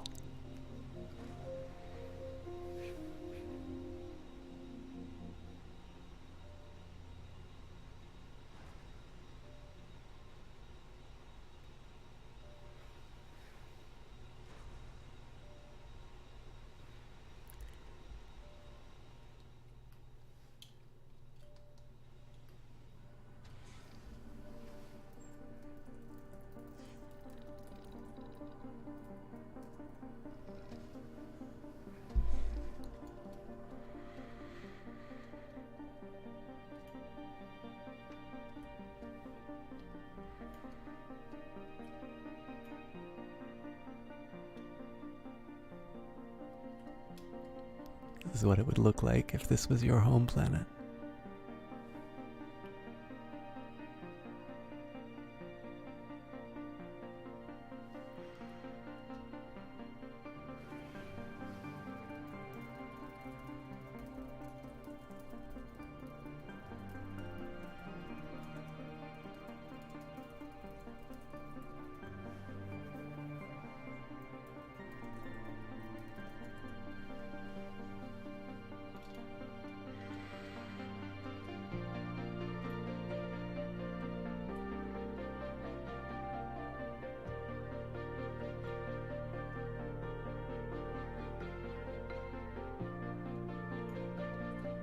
Oops.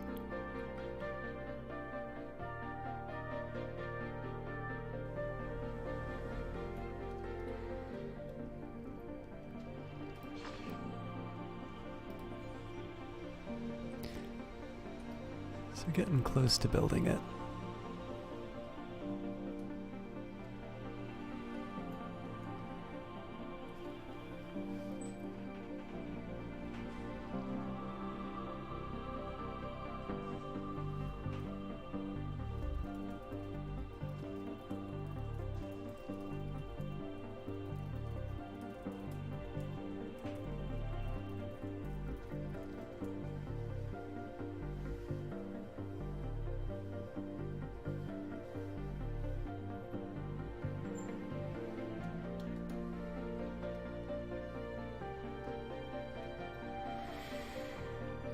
I am a little tempted to speed things up a bit, but I think it'll be fun to watch at least the construction of the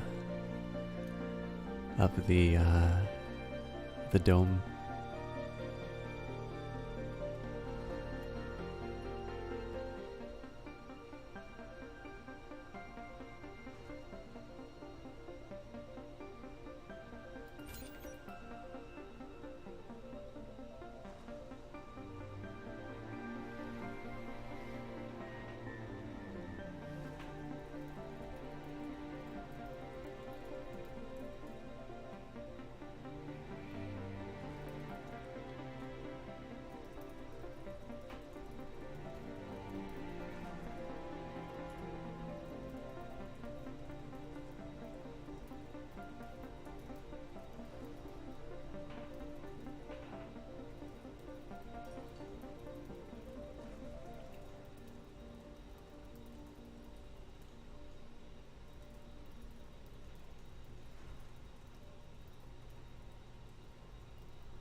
The real problem is when the audio goes down. Ah, there we go.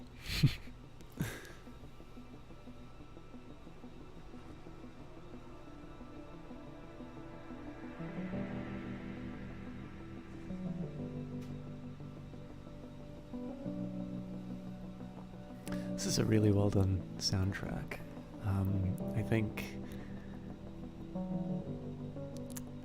I really like the balance that it strikes between songs like this, which are good sort of, we're passing the time, we're watching construction happen kind of songs, and then every once in a while there's something with a little bit more of an orchestral feeling to it. And it really, makes you feel triumphant. I like that quite a bit. So we're ever so slowly getting our dome built. I'm actually a little tempted to put some of my... Oh, you know what I can do?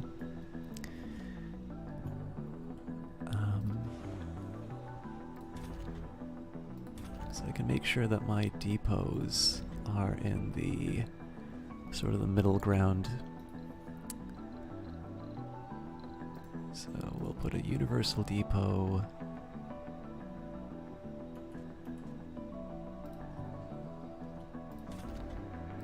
Yeah, so just this nice little intersection here.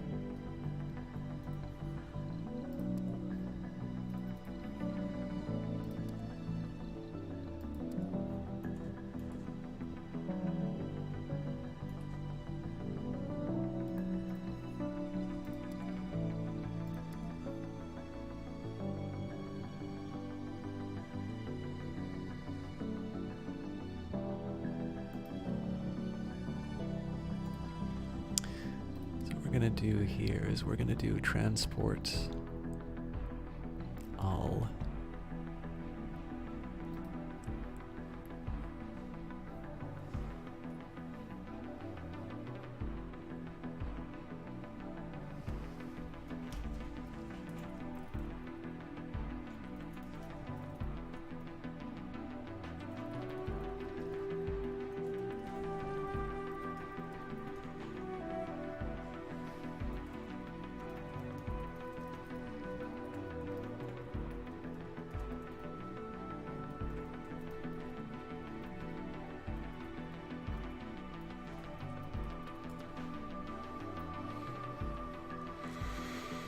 Yeah, so the idea behind this is just right now I have 6 drones and 7 drones, but they're not able to sort of work on common tasks. In fact, what has to happen right now is... Oh, hang on. Nope, the range is enough for this, but 4 of my... Oh, not working. Drones won't receive... Ah, yes. Now we've got the power.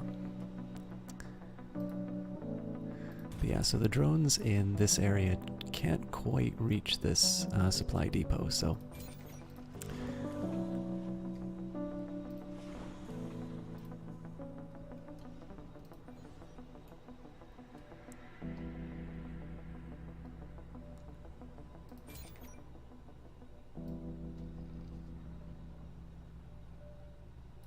I think I should always have enough to build a new dome in this area. So it costs 50, 80? Okay, we'll say that 80 is the... We'll actually make it an even 100, how about that?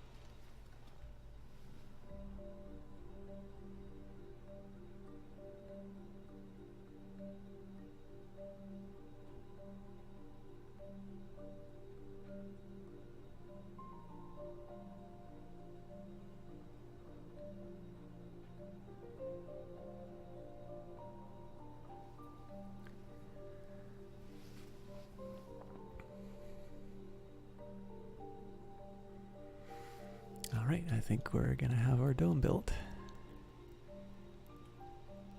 Are they really putting... Fair enough.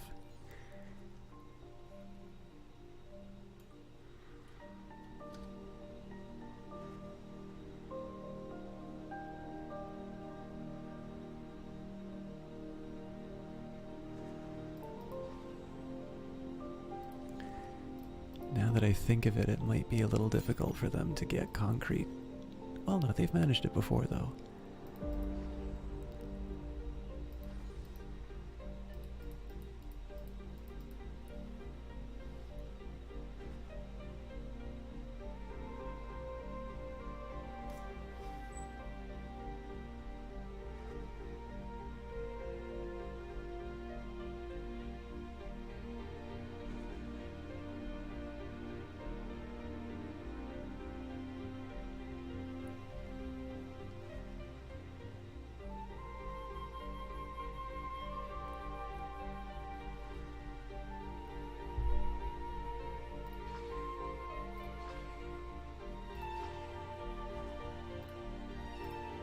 Sorry, I know there's not a lot going on right now, but should have probably been a little waited for the concrete to be a little higher before I went into full full relaxation mode. This will probably be more of a starting up kind of a cast now that I think of it. I'll make sure that the last hour or so is a little more action-packed, although probably I should make sure there's more activity at the front next time around. But one of the other things I'm trying to sort of, maybe not achieve, but one of the things I'm trying to manage with these vodcasts for Surviving Mars is that I've started the game a lot, but I haven't necessarily gotten to the end. Oop, there's one of the Dust Devils. So I'm trying to do a little bit more in terms of, I don't know, basically trying to make sure that I'm able to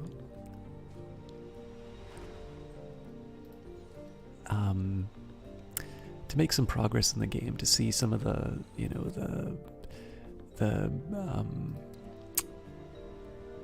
what am I trying to say here? The end game events and such.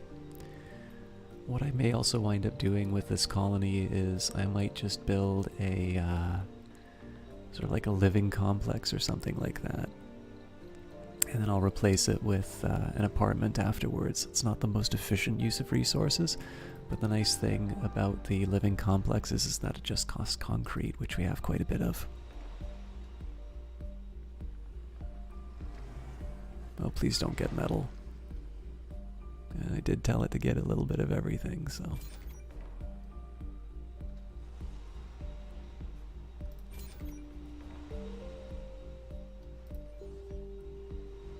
Okay, we'll speed things up a little bit.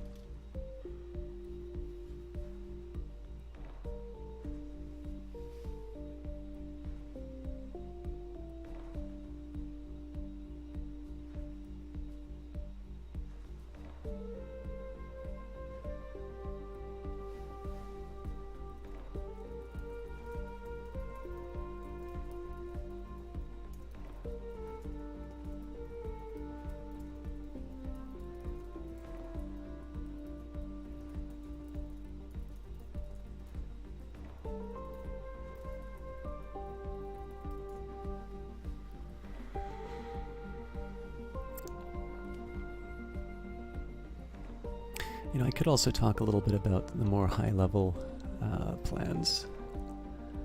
Oh, looks like the metals extractor is going to be built first.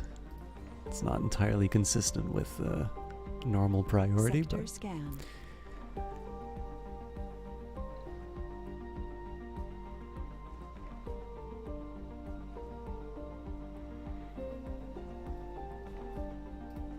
There we go. Oh, you know what? I didn't hook this up to power.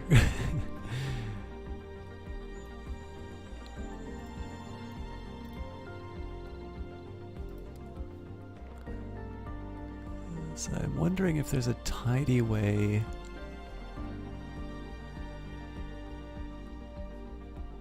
Oh, we're putting up the dome. We gotta go to the normal speed for this milestone.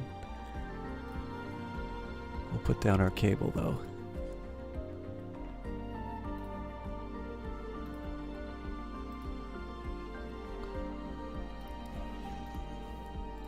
I also want to make sure, okay, this is covered.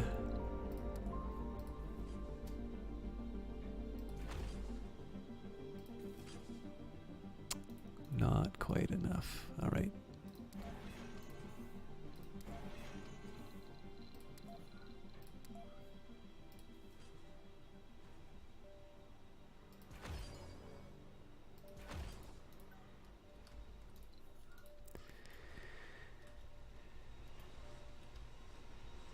Here we go. Of course, it's happening at night, which isn't quite as romantic, but...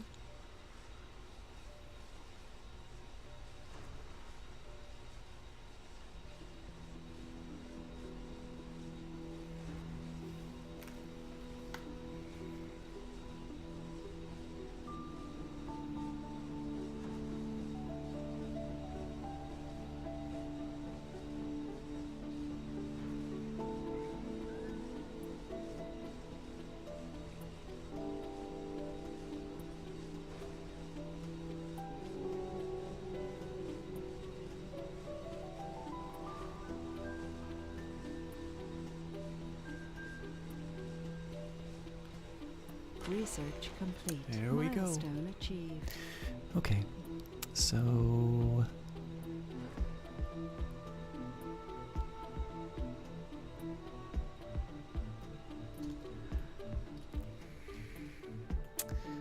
This does impose a pretty big penalty on our power.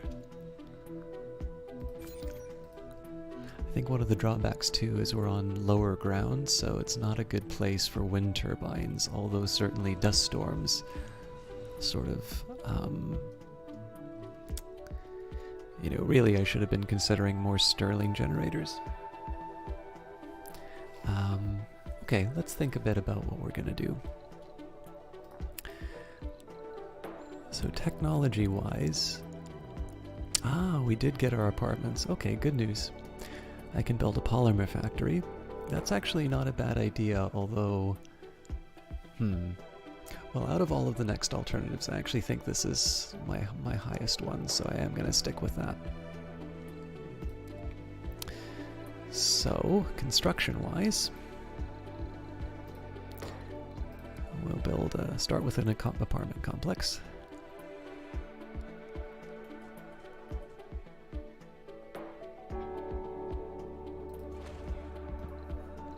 And what else do I want?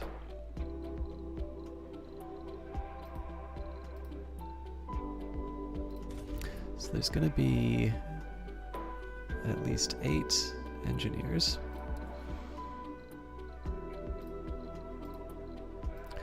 Let's make sure some basics are taken care of. So we'll make sure that we've got a grow. Oh, it's a fairly small grocer. Okay, well we'll put you in the center. I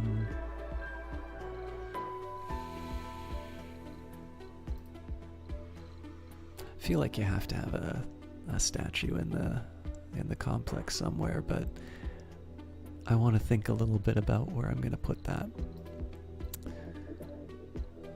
So grocer's taken care of. I have a feeling we'll want a space bar. In fact, I wonder if I can... Yeah, so I'm not actually able to... Oh, this is great. We are ever so close to being able to launch this thing too. That's exceptionally good timing. Okay, so...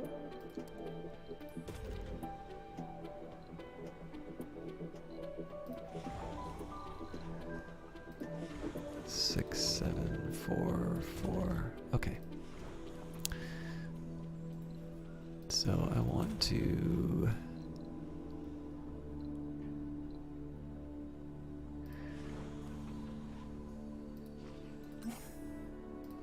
I'm just gonna start the reassignment now.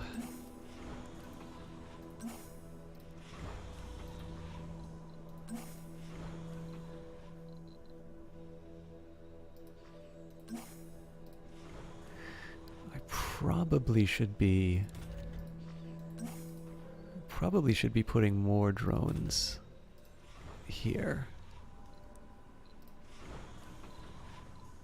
But now that I think of it, I'll have 11 once all is said and done, so.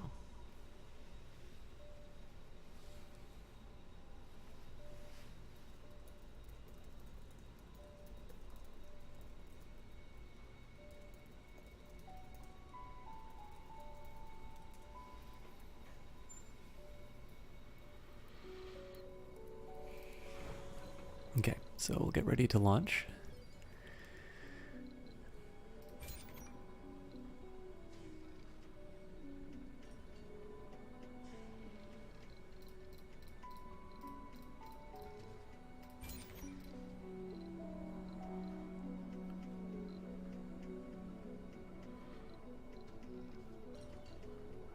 Actually, you know what? This should still be accepting metals.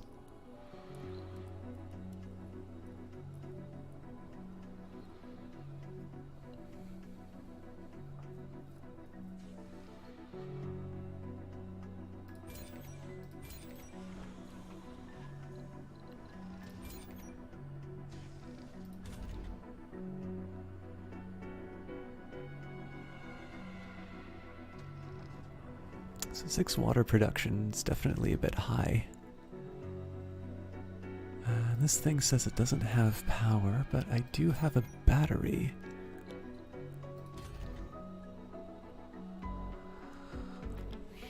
That's actually fairly important information. I think, especially because I'm close to the dome.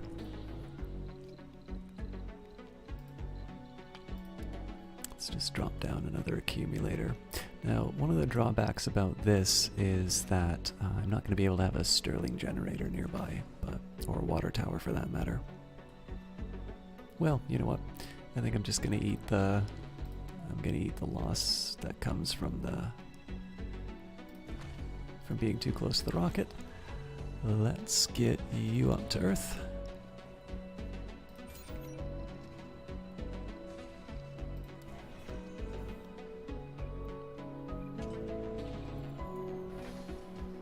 Milestone achieved. Okay. So next is to put a human on Mars. Also, I forgot to read, resolving the obvious problems with water pressure in low-G environments will allow for more complex hydrosynthetic procedures to be done on-site on Mars. So I think the strategy that I'm going to be employing for the next little while is going to be, I'm going to focus a little bit on extracting resources and sending them back to Earth. Let's just turn that off.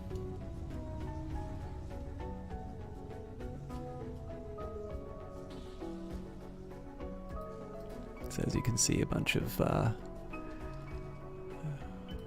sort of maintenance damage to all this.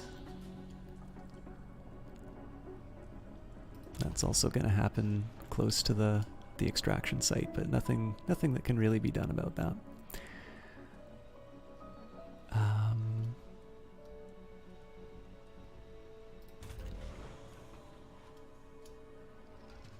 So one drawback here is that there's not really a good route to get fuel from here into this ship.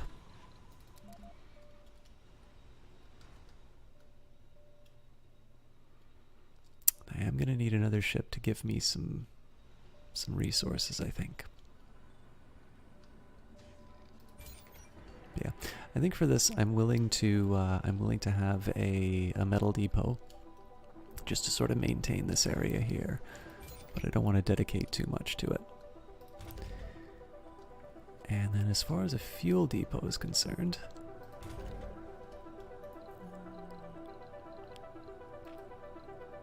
I think I'll just put storage for one of everything that I'm producing.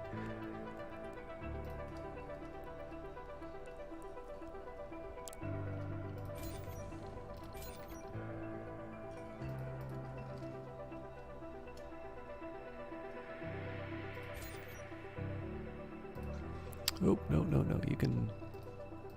you can stop that. Let's get you focusing on something a little more important. Let's get you to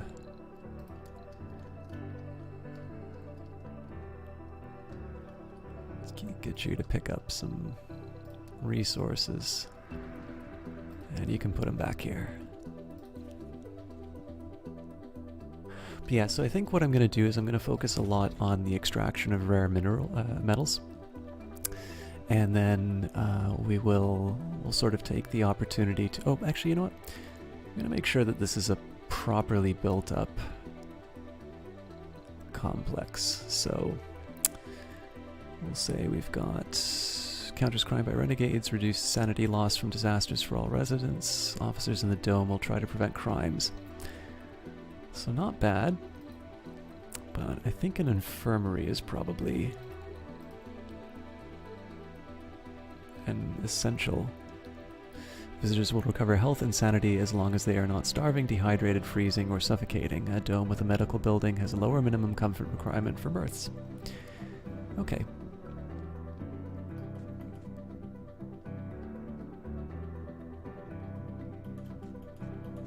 I'll put the infirmary close to the work site.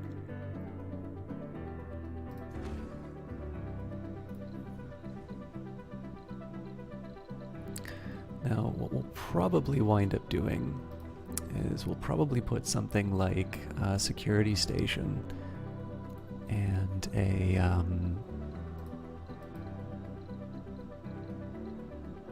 don't think I can get away with a school. Maybe something like a security station and good question actually.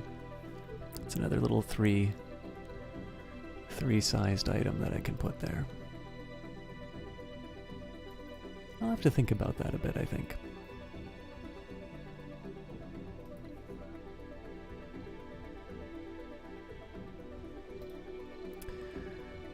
I suppose I could try something like a hydroponics plant, or farm rather, but it'd be really cool. Oh, sorry guys, I just need to tab out for a second.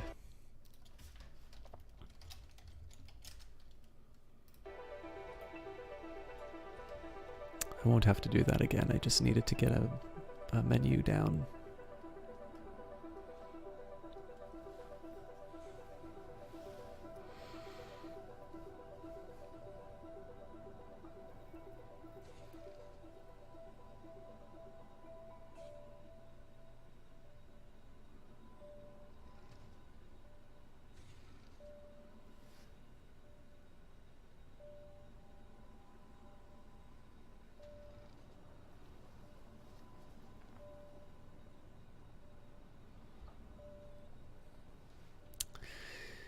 Okay, so in 4 hours I'm going to have to deal with a dust storm, but we're not going to get our ship back until then.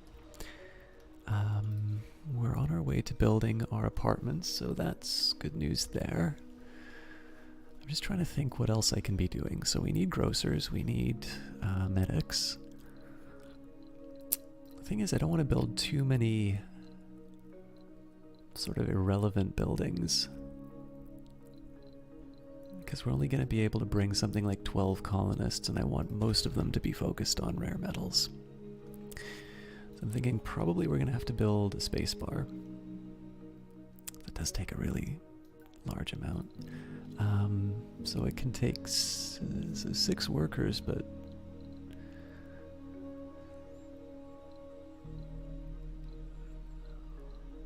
question is if I really need that much capacity. So let's just think a little bit about this. So I've got a plague. Okay, so children can play. Children have to learn. Living space for children, although I'm assuming they can also live in apartments.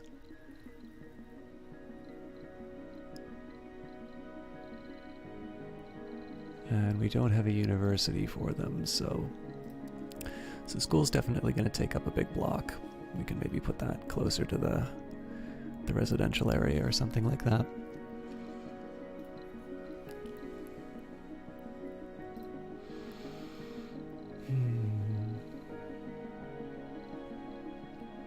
Yeah, I think a lot of this is going to depend on...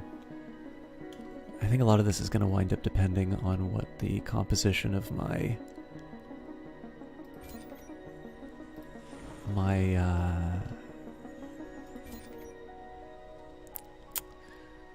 colony winds up looking like.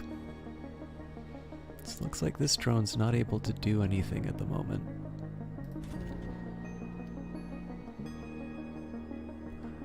Okay, well, I think we're ready to speed up again. And that's because I'm going to be waiting on the construction of these. Dust storm has started. It will contaminate all your buildings and drones with dust, potentially causing malfunctions.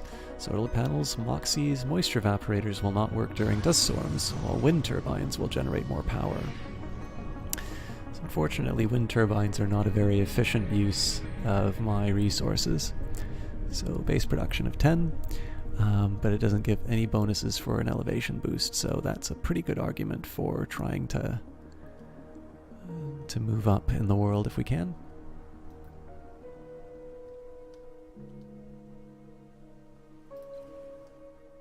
So apparently it's going to be going for another day. It's going to be a bit inconvenient for them.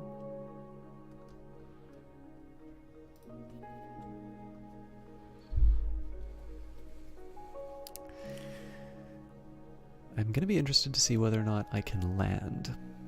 Oop, leak detected. That's almost certainly due to the dust storm.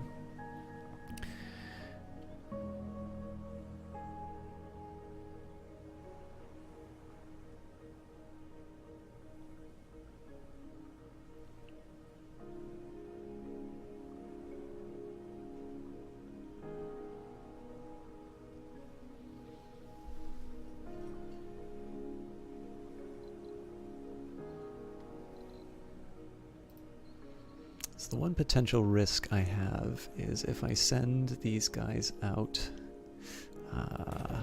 that battery just got shredded. Okay. So we're gonna have a little bit of a risk. When you are ready, you can invite the first the first colonists to Mars. Launch a passenger rocket from Earth and land it near one of your domes. The rocket will carry some food supplies, which you will have to secure sorry, power, water, oxygen, and living space in advance. Yeah. This building is deteriorated and will stop working soon unless it receives maintenance. So I suspect that was the dust storm that messed. Oh, you know what? It's also the fact that it's open during the dust storm. I should have been thinking about that. Okay. We're gonna...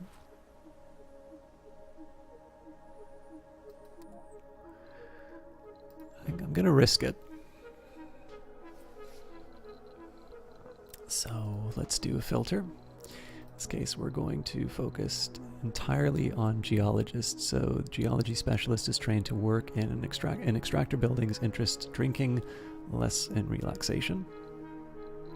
So I'll actually say get rid of everyone else.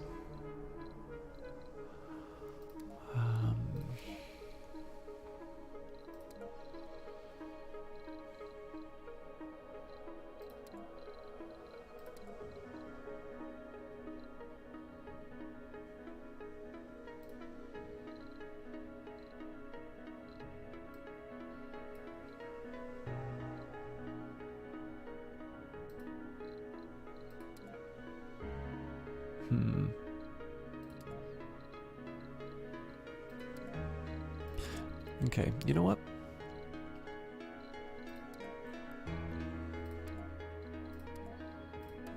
Hopefully that didn't save.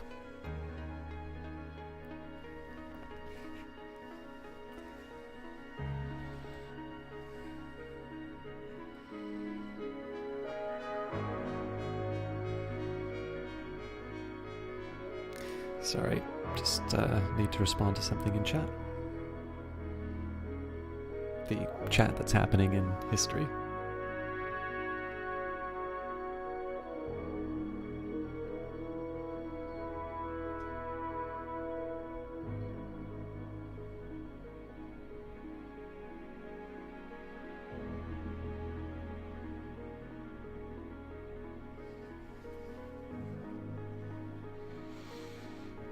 Okay, so you know what?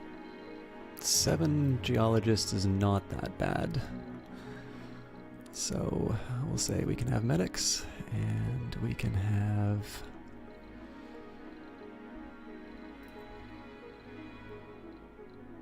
non-specialists, and we can have officers. We'll say priority to medics and officers.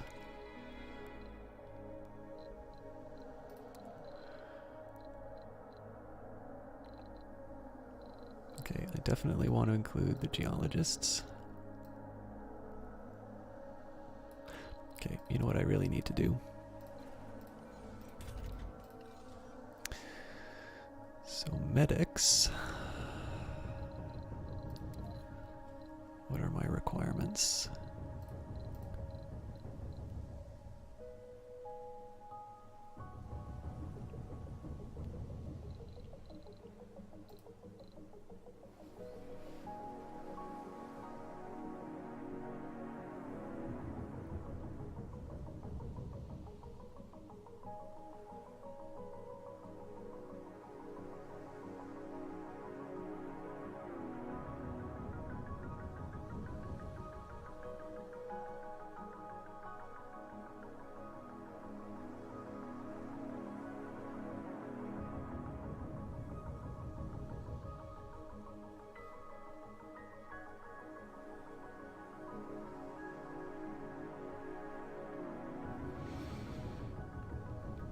All right. So 2 per work shift, but there's only going to be 4 shifts in total, so...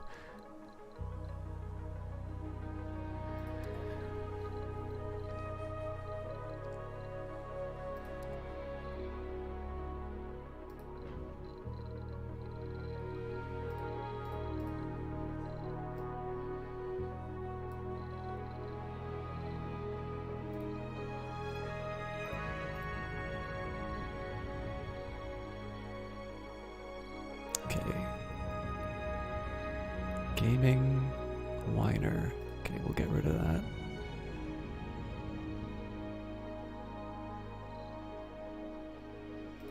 try and avoid... Okay.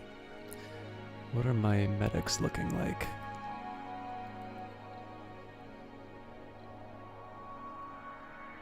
Okay, this is actually alright.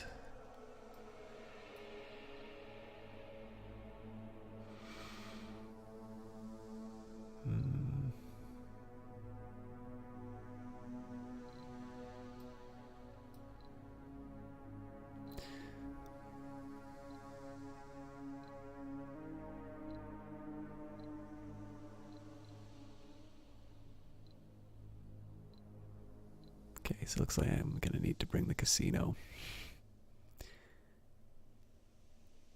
Oh, 50% chance though. I wonder if there's another way I can do gaming.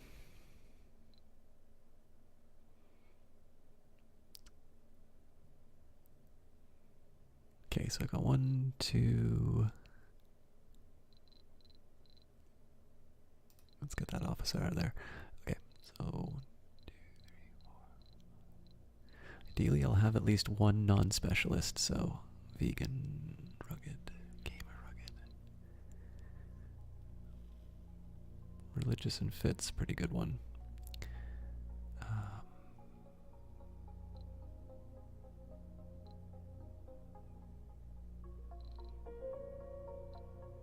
Okay, so clearly I gotta do something for the gamers.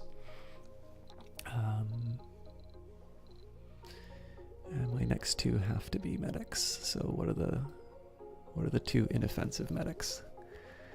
Erhard, Jacques Claude, and Auguste Claude.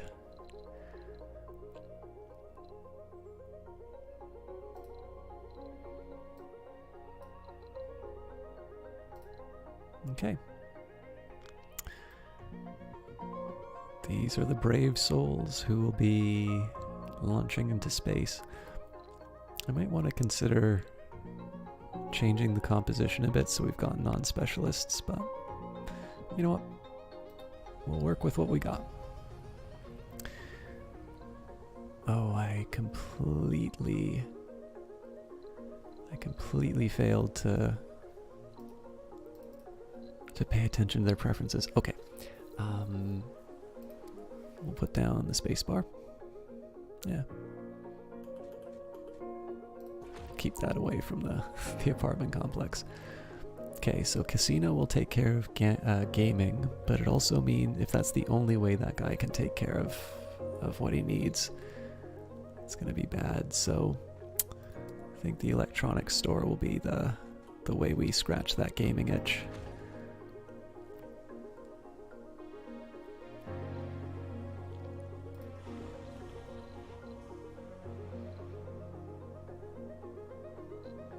It's gonna be a full day without, I may have to buy another rocket.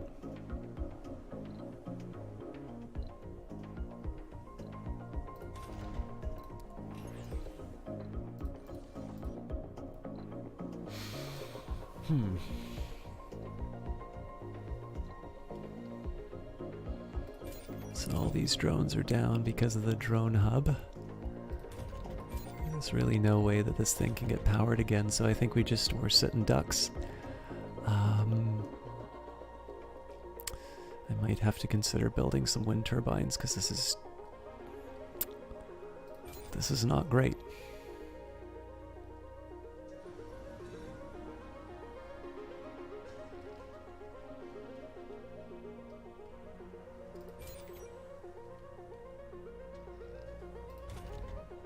So somehow this thing got power again.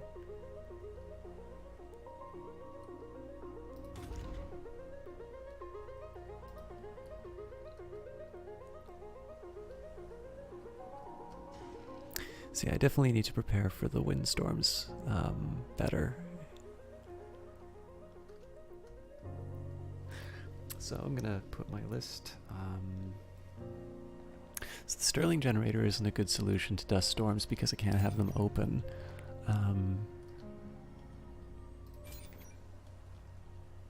Mind you, if I do build a few of them, it's a tricky call. I don't think batteries are the answer. I mean, they're temporarily the answer, but... okay, so let me just take a look at my notes here. Check on the Explorer. Drone Commander. Electronics. Polymers.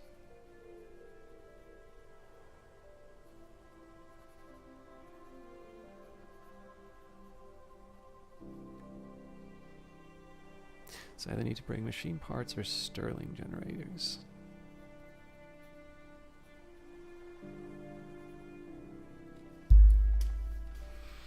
It's a lot of leaks.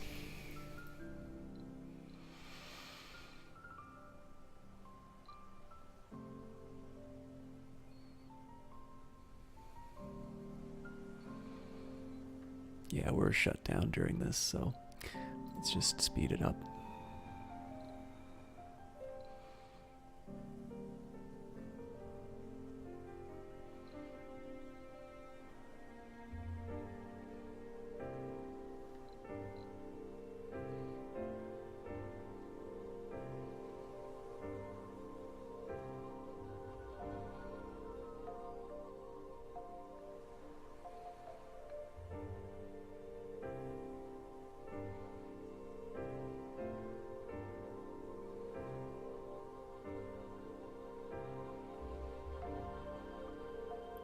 Resources are low.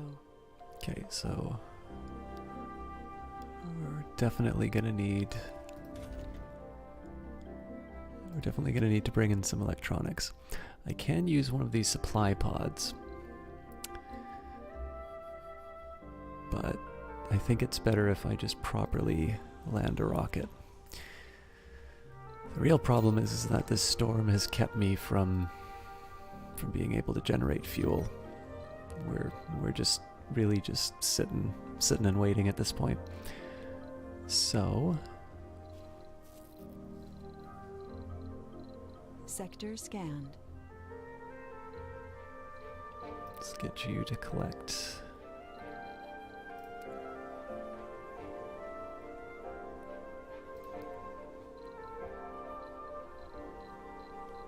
Ooh, we're gonna be touching down soon. This is gonna be a problem.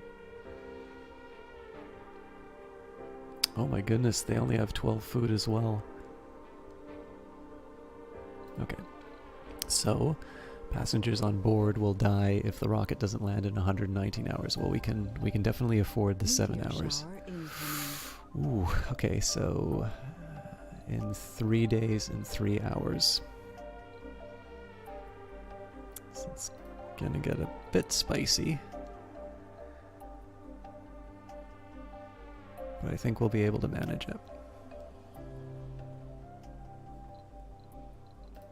And against my better judgment,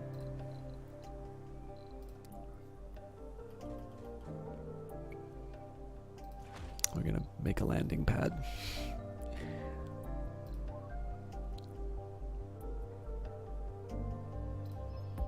The region is about to experience a meteor storm. Buildings directly hit by meteors will be in need of repairs in order to function again, while pipes and cables will be destroyed.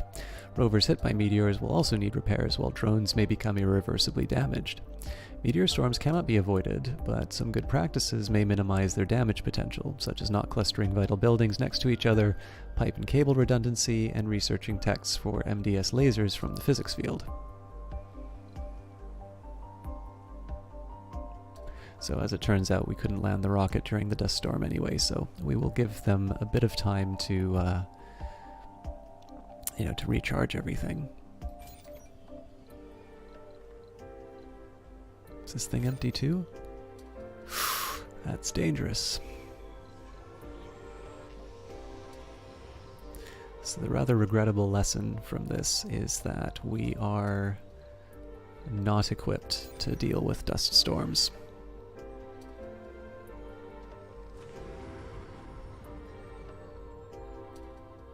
Oh, is it because it's night? Okay, so we're going to make you low priority. We're going to turn this off. Definitely need oxygen.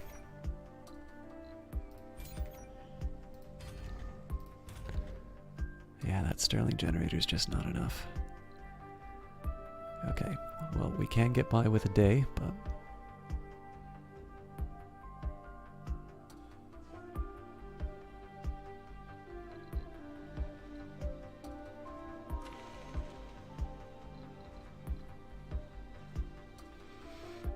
I wonder if it's possible for me to, I wonder if it's possible for me to power this thing. Okay, we lost the drones, but I'm willing to accept that.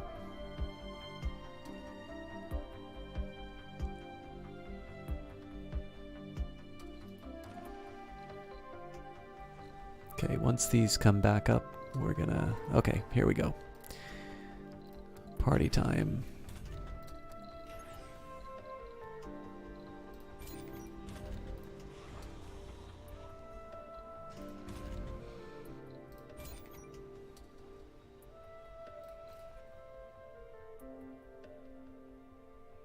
Okay, we have enough to get people working, so we'll drop this down now.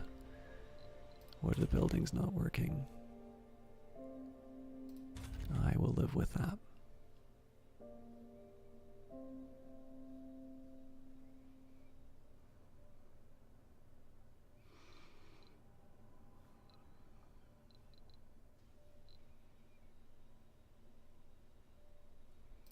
So I think the real question is going to be whether or not I can extract enough rare metals to be able to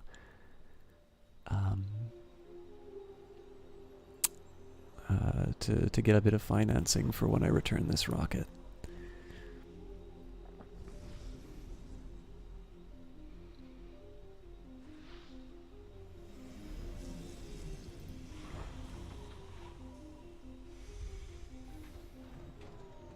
Full of hope and determination, the first founders have set foot on the Red Planet. The next 10 sols will be full of difficulties and dangers, but also great promises and opportunities. It is now to us to prove that Mars can be a doorway to greater riches and the future of human civilization. Even the most epic adventures begin with a single step. The arrival of additional colonists is temporarily suspended until the colony proves able to sustain human life. Your founder colonists must survive for 10 sols before additional people can arrive. Hint, the colony will be evaluated positively before the period ends in the event of the first human child being born on Mars.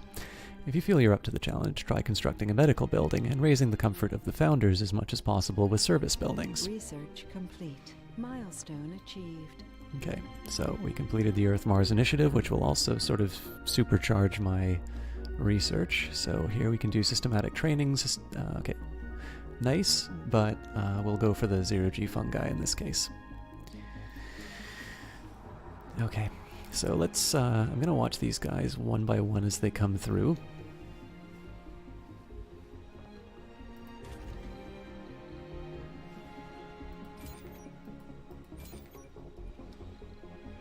Maybe not. Okay, so we'll boost up the spacebar, electronics store. New colonists have arrived. How am I doing for machine parts? I think,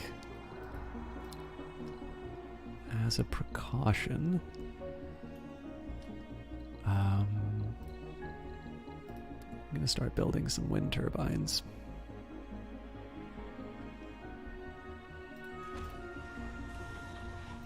Oop, that's not a good spot for it.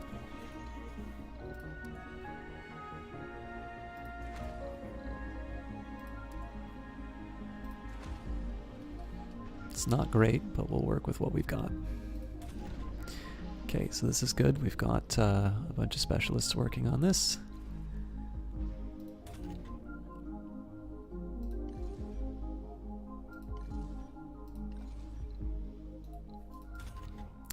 Now,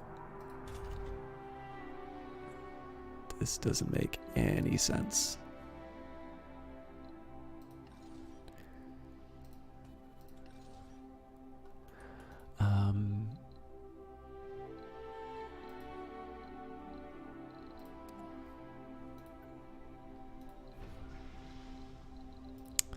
So for buildings, let's find another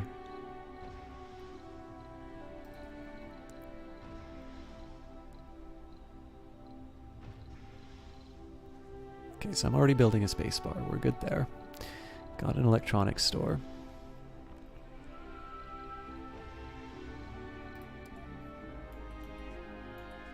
So I think I am going to go for the security station here. And we'll build our statue in the middle. And then I think the lake will help with the, so relaxation, exercise playing. Yeah, we'll put a little lake in the middle. Make this high priority. We'll lower that. And let me just see what all these buildings are going to cost us as far as power. So electronic store apparently doesn't cost any power. I suppose it's just the...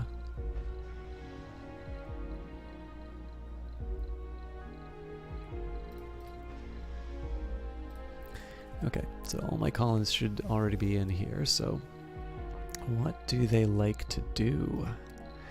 Social, shopping, luxury, exercise, drinking, gambling, drinking. Oh, yeah, see, they do want to gamble.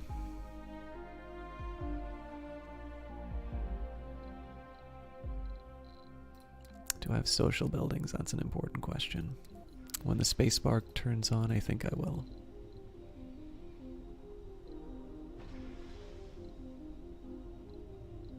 Yeah, I think I'm just gonna not support the... Sector scanned. Anomaly found.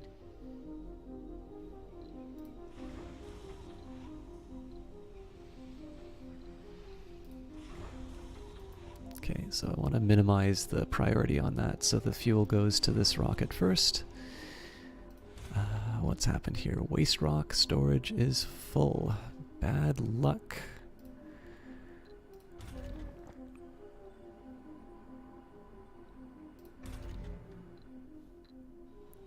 It would be nice if somebody cleared that out. Because I know my existing water infrastructure is not able to handle that. But it did occur to me that that is a problem entirely of my own creation. I do have an additional moisture evaporator for this very case.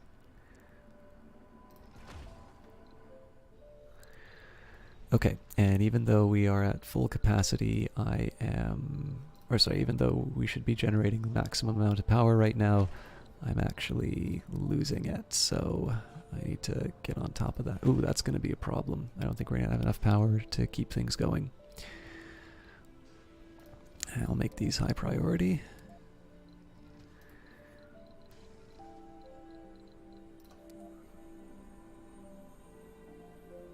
And I'm going to build another...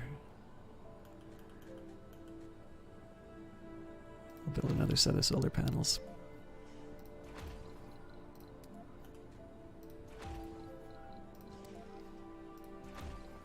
This is a little crazy on my metal, but we've got lots, so.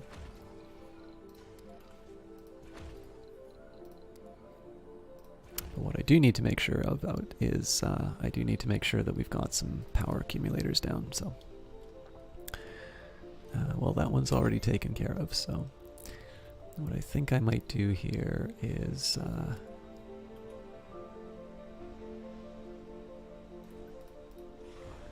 yeah, that's no good. Kind of wanted some dedicated power. Oops. It'd be nice to sort of have a dedicated power source for the colony.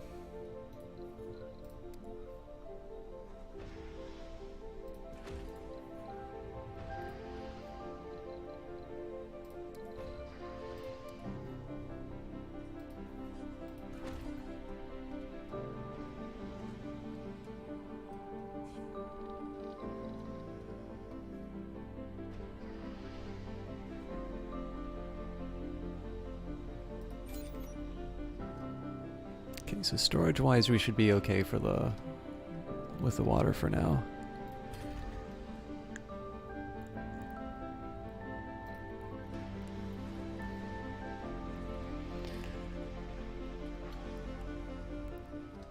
Oh, Jesus Christ.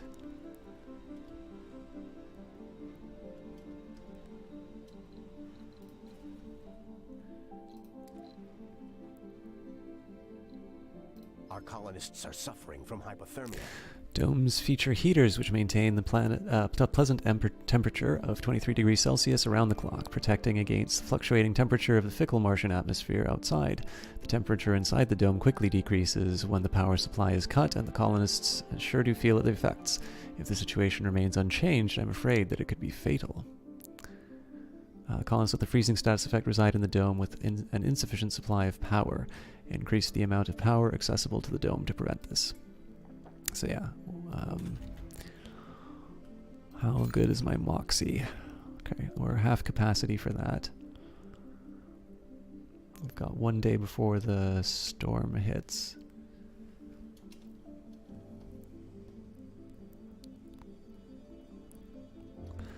So we'll shut down concrete.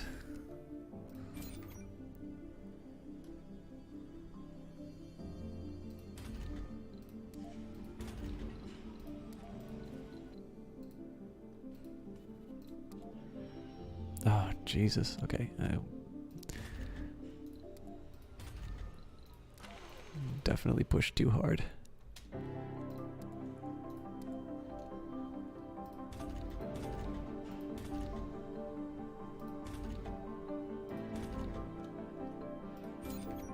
Let's turn off the fuel refinery for now.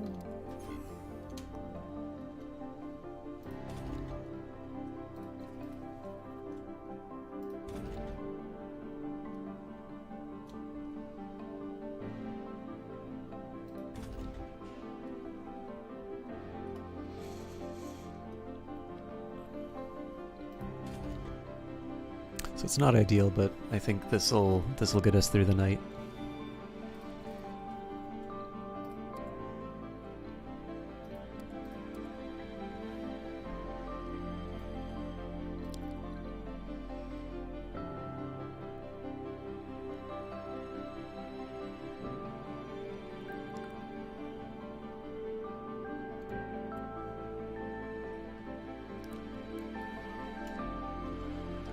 Okay, so we're slowly recovering as far as power is concerned.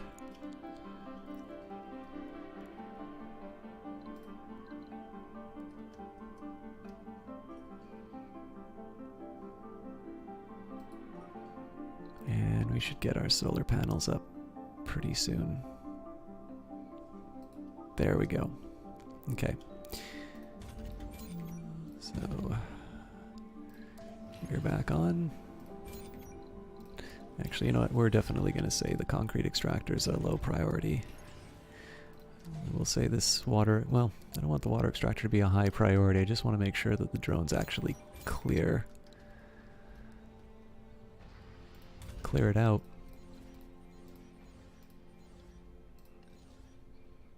And these amenities should have been built already.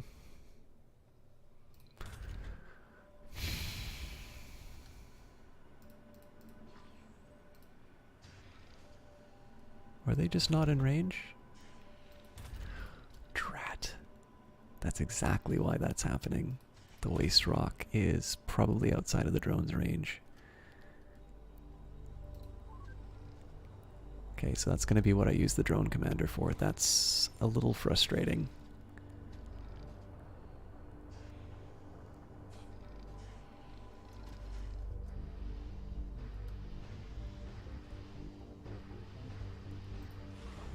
I really wish you weren't putting fuel on that. So I think I need to admit that I'm not going to be able to get by with just 2 rockets. So let's just buy one. So what do I need? I think we'll add another Stirling generator. Actually, let's make it 2.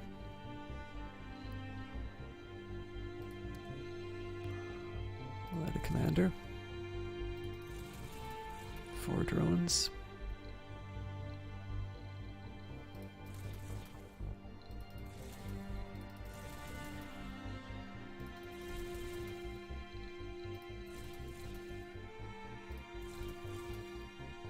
How do I feel about that? Good. We should rename that. What do we want to call this? Oh,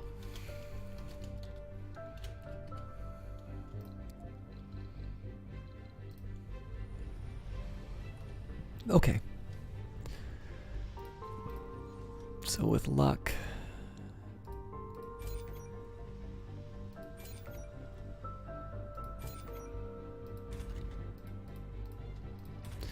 You know, maybe I shouldn't make this such a low priority. It seems that we really are using up that much concrete. In fact, I don't really need more metal, if I think about it. My harvester should be... So what I'm going to do, I'm still going to allow for the possibility that I'm going to build more extractors here because it's close to my power, but I'm actually going to start my harvester working on this.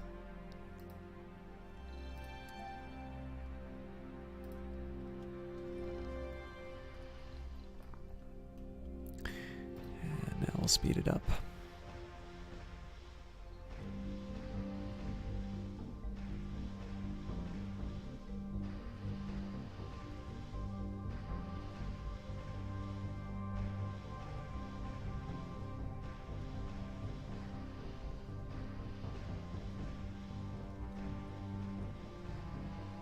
Should also probably be looking for some more scanning opportunities.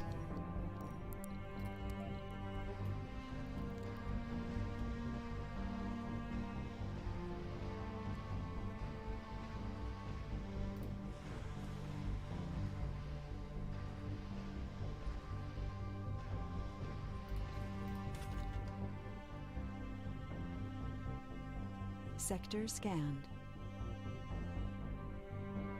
So I think our electronics are going to get eaten up with that, but we'll live.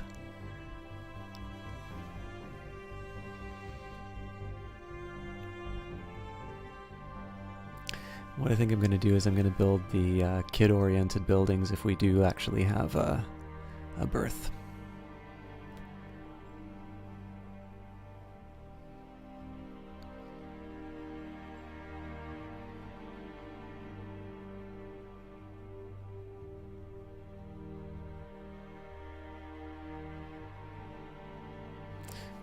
Okay, so we're still at -20 when it's night.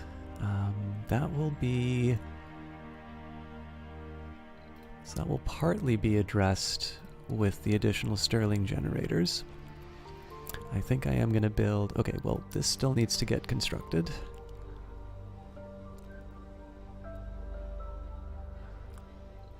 So I think I am going to build a third wind turbine, and that should even things out for us. Now, I don't think that'll cover us the next time we have a dust storm, but I think that'll give us a fighting chance at least. The other question that I have, so let's just take a quick look at some of my domes. I could build a microdome. The real question I have here is whether or not I want to consider the possibility of extending my domes in this area. So I sort of like the idea of having this barrel dome, and then we connect. So this one's going to be all about the resource extraction, and then we build another one which is going to be dedicated to the refining of rare metals. And that way I can have lots of amenities, and maybe even we can build some science, although obviously I would sort of prefer to have that a little bit higher up.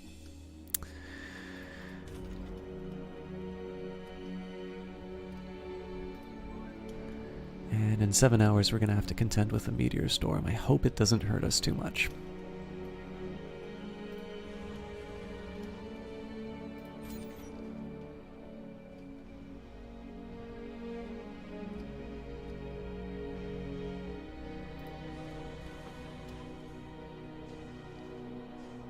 So that's pretty encouraging to see that focus on the concrete there.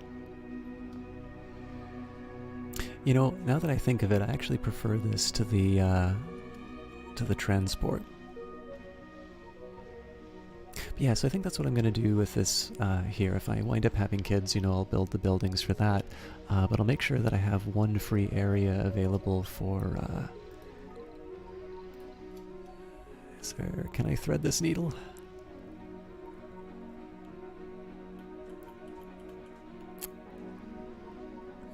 Yes, I can. So if I wind up having kids, we'll build things like a school and whatnot, but we'll make sure that one of these areas up here is left available so that we can build a connection to another dome. And that way we can fill that with a bunch of sort of refining capacity. Now the reason why I dropped the rocket here, we'll make that a low priority because we want this to be the first one that we launch back to Earth.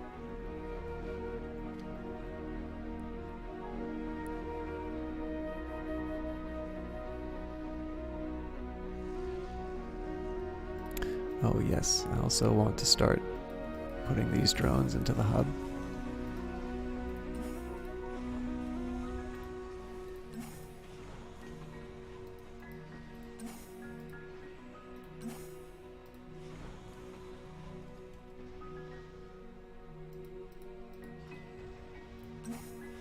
There may be a more efficient way for me to assign those drones, but I don't know it yet. Okay, so fortunately they took the 4 drones, that's good news there. And we're going to start by fixing you. Sector scanned. Anomaly found.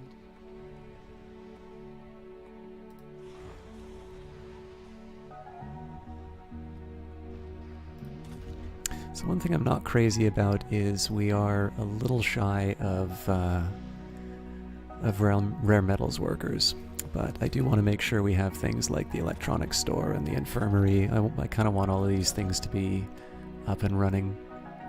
So let's take a quick look at our colonists and see how they're feeling. So looks like she's kind of unhappy.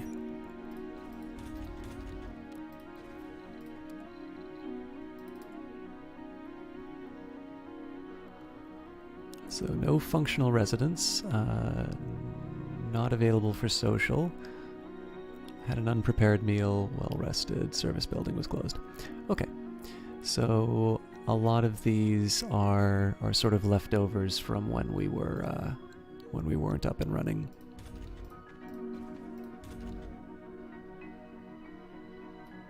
We may not be able to have the baby after all, but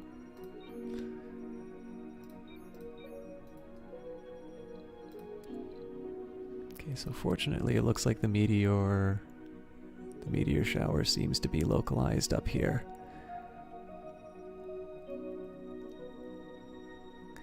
With luck, they'll drop polymers.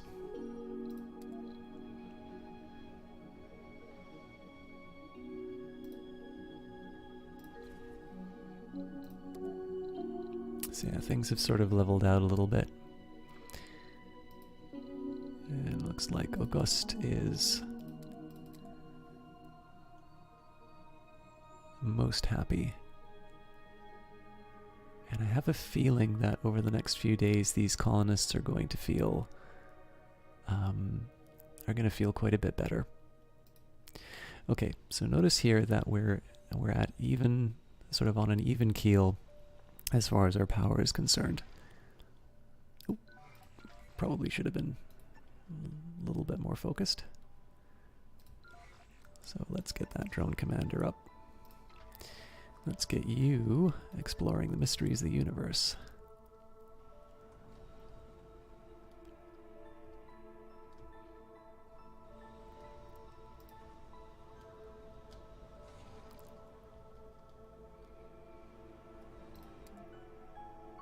This looks like we got off pretty light as far as that meteor shower was concerned.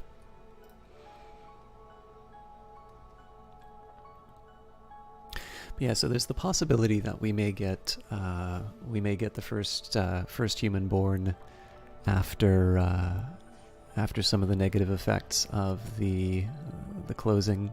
Oh, what are you mad about now? Sector scanned. Drinking was closed. Okay.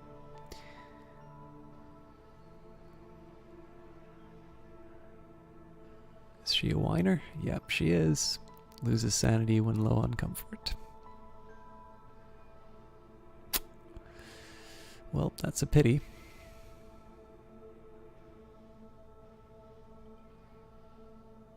Okay, there's a lot of water up there.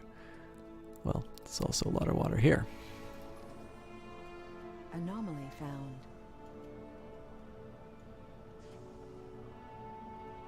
So one thing I would kind of like to do is... Actually, hang on, let me think about this.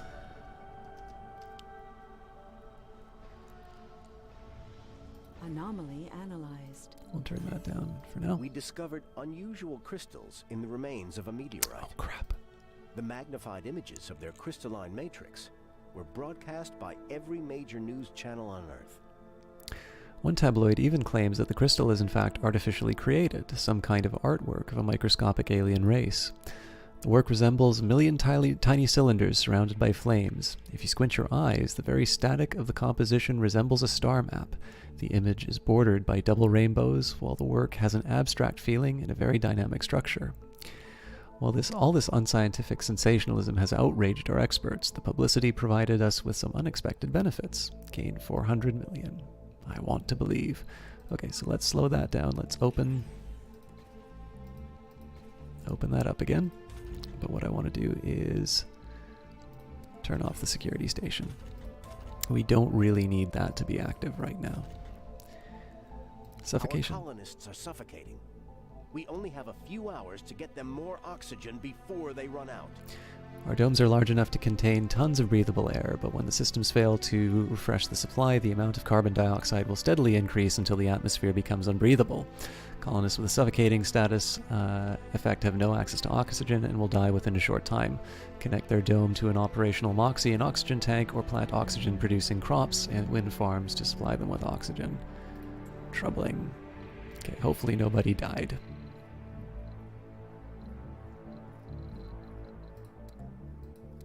Interests? Living.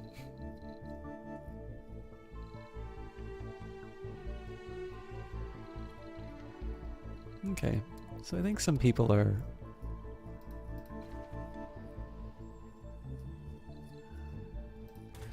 There are definitely some people with high comfort. None of them are sexy, unfortunately, but we'll work on that.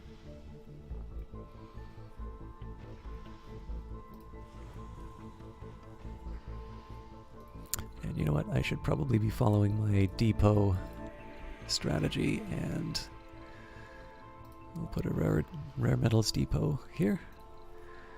We will also put a food depot just outside the column. Let's be careful about that, actually.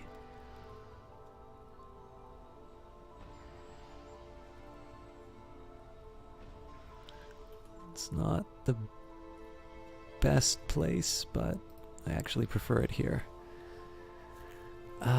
Okay. Let's think a little bit more. And because I'm generating rare metals, we will add it to our stack.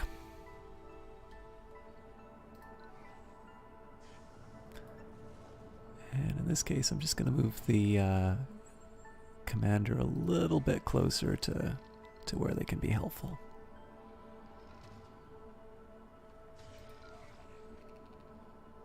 Yeah, actually we can go pretty deep with that. Now, it looks like the rover needs more work to do.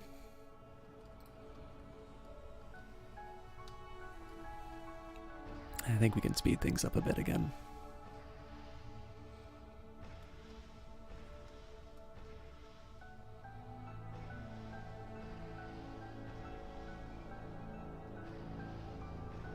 Oh yes, I need to remember that I will want to build crops at some point too. So I should double check my milestones, because I want to accomplish these things kind of quickly. I should also be looking at my mission profile. So let me think about this.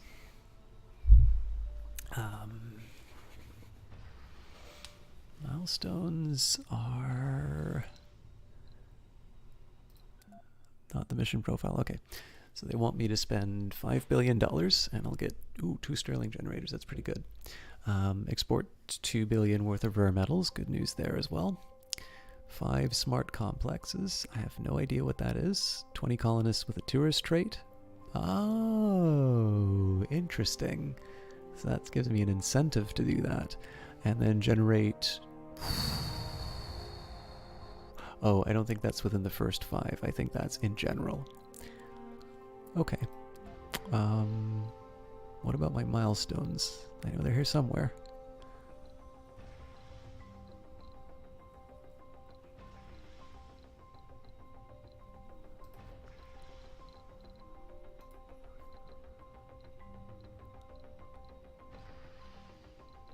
Right. Okay, so first Martian born, produce food. So any food. That's good to know. So what I think I might do, and when I'm allowed to bring more colonists in, I might actually just go straight for the fungal farm. So one of the things I need to keep in mind is the fact that any building I put down is going to be permanent until I get the recovery trait.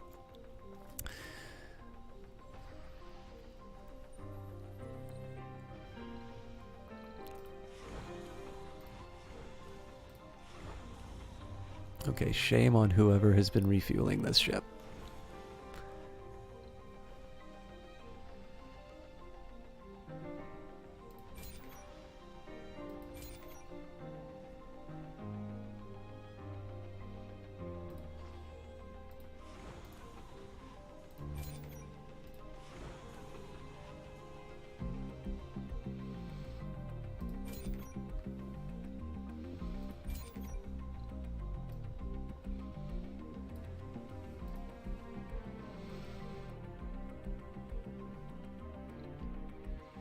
Anomaly analyzed. There's more to the barren environs of the Red Planet than meets the eye. A veritable treasure trove of undiscovered knowledge and wonder. So long as you know where to look. Even the tiniest, simplest looking rock can contain the answers to the mysteries which perplex the human mind for generations. Sometimes it takes just a simple discovery to assure us of the vastness of the universe, an encouragement to make us look beyond the boundaries of our existence and into the future. So there's hydroscopic vaporators and mass crowdfunding. So this will allow me to build some moisture vaporators. Of course, I don't need those right away. Let me think a little bit here. So the extractor upgrade is kind of tempting because my daylight, yes, I do want that fairly soon. Magnetic filtering, doesn't hurt to have more oxygen now that I think of it. But I think I want to reorganize, so let's make the fungal farm the next priority there, and then we'll make the low G hydrosynthesis.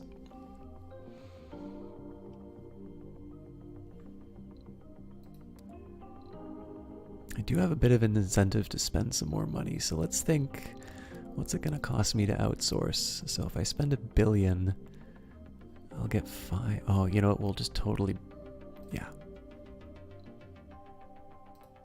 That's expensive, but we did get 2 new Stirling generators for that, so.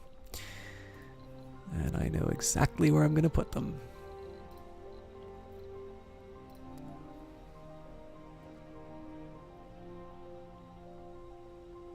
Ooh, that's in the blast radius, so. So is that. Well, you know what, I'm just going to have to live with it.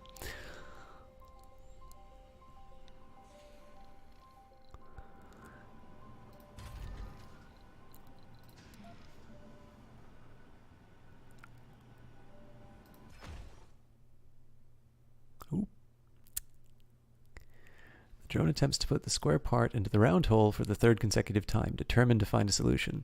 It seems that we are missing some parts for a Stirling generator prefab. There also seem to be parts that don't fit anywhere, and the instructions are no help at all. So we can try to jury-rig something, and chance to fix the building, or lose the drone. Politician demands a refund. Inventor, let me see the instructions, or just leave it. Let's try and jury-rig something. Taking manual control over the drone, we were able to put together the building, but there were some places we had to improvise. The Stirling generator has been constructed, but it will require additional maintenance every time the building malfunctions. Not great, but we'll open it up.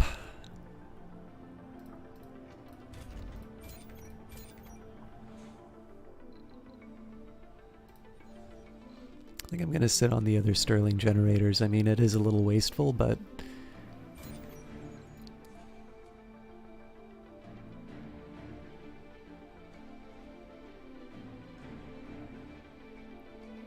so, again, I got a couple of plans here. One of them would be another barrel dome. Oops. And that's going to be focused on constructing sort of refined goods. And then the other possibility is to start setting my sights on sort of areas like this. This is particularly appealing because it's got the vista. Or I am a little bit short on research, so it would be great if I could get sort of a Site B set up.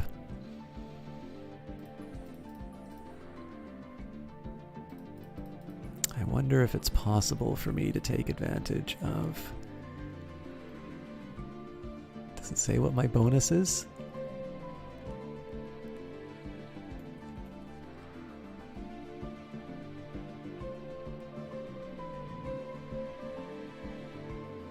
Yeah, it'd sadly have to be these two. Research site, all research will be boosted. It would be beautiful if I could get it here, but... Oh, I wonder. This might be the only thing that's keeping me from getting that. Anyway, yeah, so this would be great Site B just because that'd be such a kick to my research. Just make sure it's full of amenities, and then the other nice thing is that I should be able to extend it with an additional location, and potentially what happens there is we'll be able to take advantage of all these extra research sites. Research complete. Okay, we got the drone swarm, so drones and rovers move 20% faster. Tempting. But I do also plan to have botanists after this, so I think we're gonna settle. But seeing as I have those Stirling generators, I am a bit tempted to do a Site B. It does mean I'm going to be dividing my attention and resources wise. But the one real worry I actually have is water. And as long as I'm able to get water to that site, I think we'll be in good shape.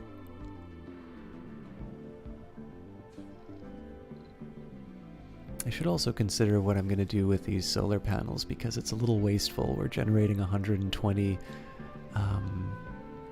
121 electricity really for nothing at the moment.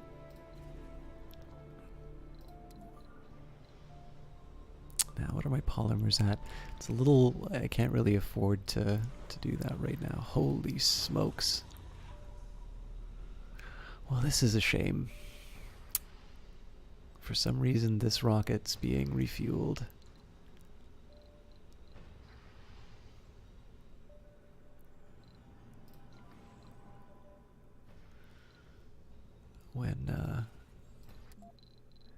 Okay, so we've recovered the sanity for most people. Comfort doesn't seem to quite be at the point where we can rely on children. So we definitely have a guy who's reasonably happy, but the... So it looks like the happiest woman is Simone.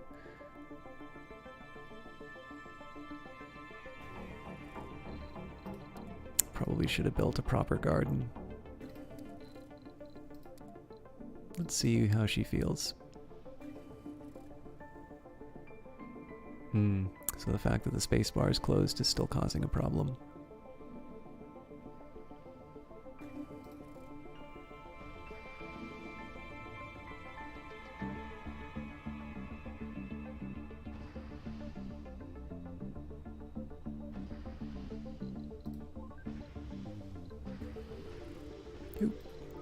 Building a new home on an alien world, that takes guts, to say the least. After all, purpose is the strongest long-term driver. Since arriving on Mars, Erhard Krause's enthusiasm has proven to be above average, even by founder norms. And the prodigious productivity displayed can be boiled down to one simple explanation. Erhard Krause really loves what Erhard Krause is doing. The founder Erhard Krause has gained the enthusiast trait. That's the spirit. I think we'll speed things up. Oh, you know what? This RC Explorer's just sitting idle again. That's my bad. Okay. I didn't know that you could follow these things. That's a fun feature. I'm going to do that more often. So we'll scan these 3 different anomalies. You know what? Just because we're speeding things up doesn't mean we can't enjoy a view of life in the colony.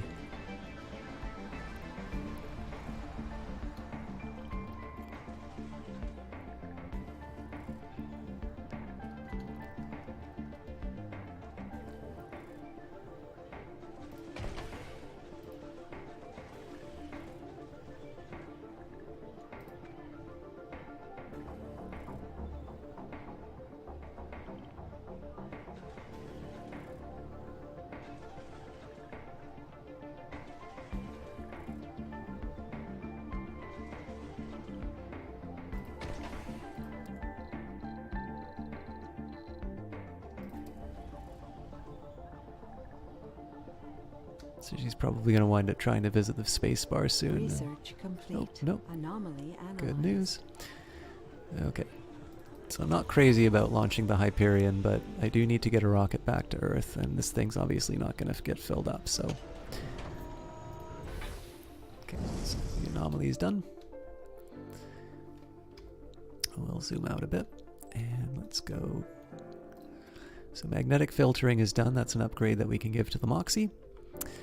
Let's think a bit about what we're gonna do next. So don't need the water reclamation because that's a spire and it's a bit expensive. So what I'm gonna focus on right now is just getting these remaining 1,000 research done. So the low G drive is a little bit more important to me, and then we'll get the adapted probes. And you know, part of this is part of this is just kind of getting the low-hanging fruit. And then the other part is going to be focusing on sort of what I know I'm going to have at that point and trying to double down on those advantages. Let's take a quick peek here. So I can do the upgrade. Well, you know what? We're generating a lot of extra power, so let's just amplify whatever we can. It's going to cost a lot of polymers, unfortunately, but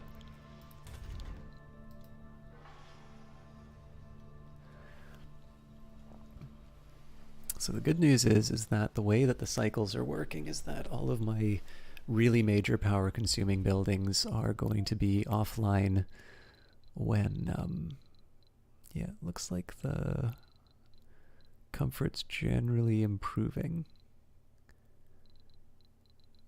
But the women are definitely having the worst time of it.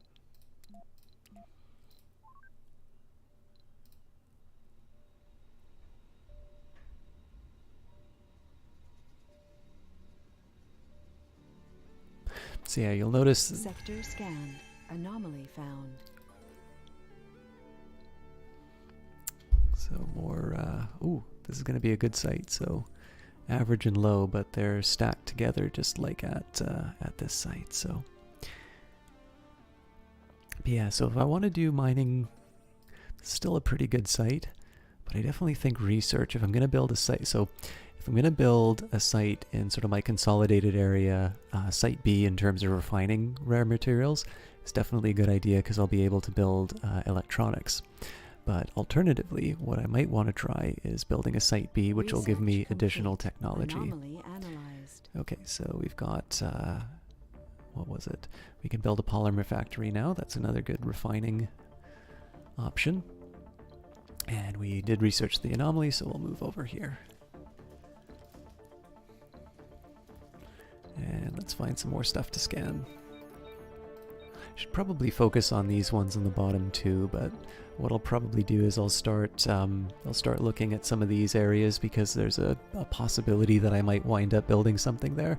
But maybe the next priority will be trying to find water on this higher level so that I can build some bases in that location as well. We'll see though. There's no need to rush. I'm going to enjoy watching my little ant farm.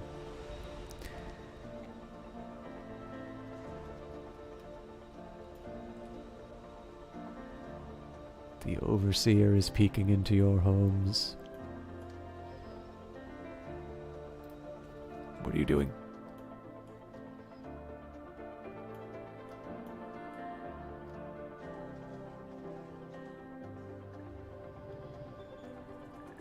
I don't see any of you trying to have babies. This is a problem.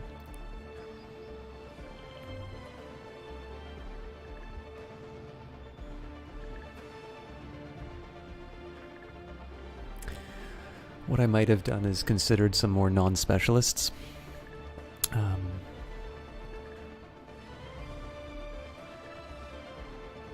Yeah.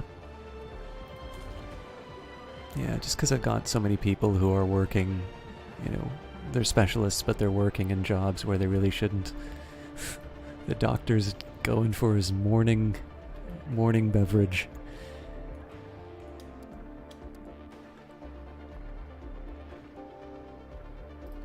But yeah, we seem to be in pretty good shape. We're not really generating any water, but that's because our storage is full up.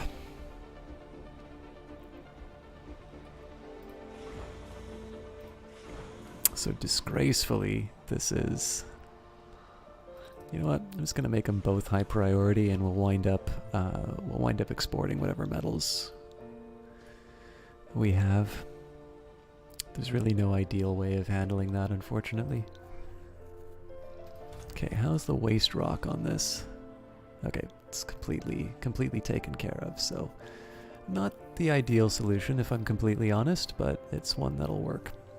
Now in the meantime, I like the fact that this is harvesting concrete, but what we're going to do right now is we're going to focus on picking up these resources.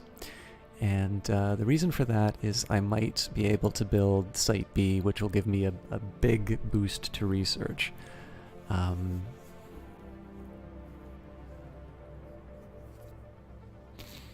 also need to think a little bit about how I'm going to get my zero G by my fungal farm built. I'd prefer to have a garden inside the base if I'm completely honest, but Anomaly analyzed. we'll see how it goes. There's more to the barren environs of the Red Planet than meets the eye. A veritable treasure trove of undiscovered knowledge and wonder. So long as you know where to look. Okay, so we've got the decommission protocol and the fuel compression available. That's pretty good news overall. That's 1,500 research to be able to destroy buildings, basically. Soil adaptation's also going to be a pretty big one for me. And rockets and shuttles requiring less fuel. All of these seem really good. I think I'm actually going to focus on soil adaptation first. So they say once you've grown crops somewhere, you've officially colonized it. Andy Weir the Martian. So the reason I say that is because I want to, if I can, I want to skip the low G fungi, and I want to go straight to building a farm. Then the next question is, what do I want next? And in this case, I think we're going to go for the decommission protocol. Now, I'd love to do an outsource to get these breakthroughs, but the fact of the matter is that I really should be keeping this money for the raw materials that I might need. But the good news is that I still have a few anomalies that I can study. So we'll head down to the closest one available. Now, one of the drawbacks I'm going to run into is I'm not quite sure how I'm going to get all the way up here. I don't know if there's a way that I can work the tunnel, and the drawback is I don't know if there's anything really worth grabbing up there. So it might be we just want to have these sort of independent bases that are set up. But again, I'm getting a little bit ahead of myself because I don't have that many geologists, and I don't really want people working at night to lower their sanity. So we're just going to focus on the amplification technology we have already, and we'll see.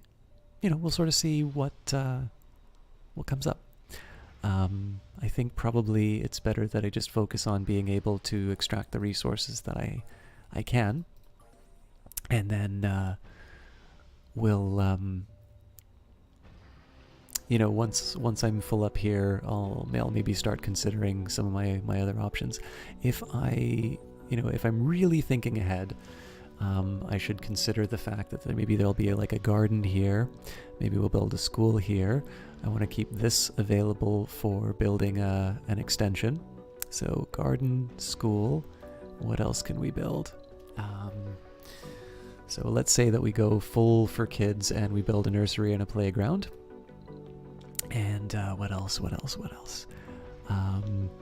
Maybe we round everything else out and we build an art store, especially if we get a polymer factory. That wouldn't be too bad.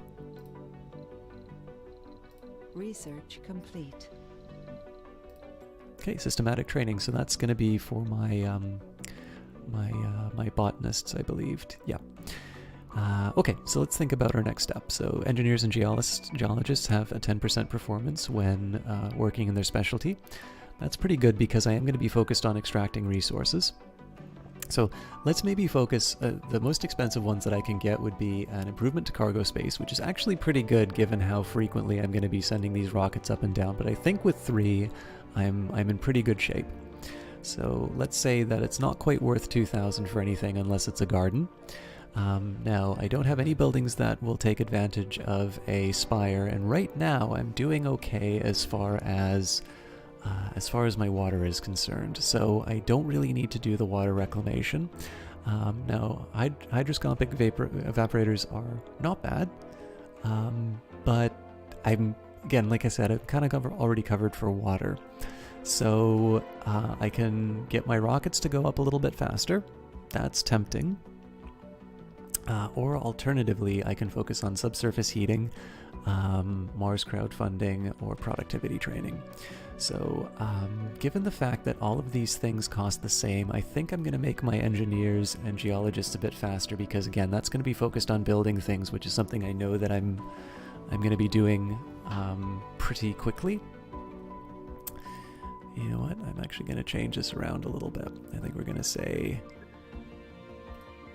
gardens first, then the adapted physics. Nope. Decommission protocol, adapted physics. It's the only reason I'm putting adapted well, you know what?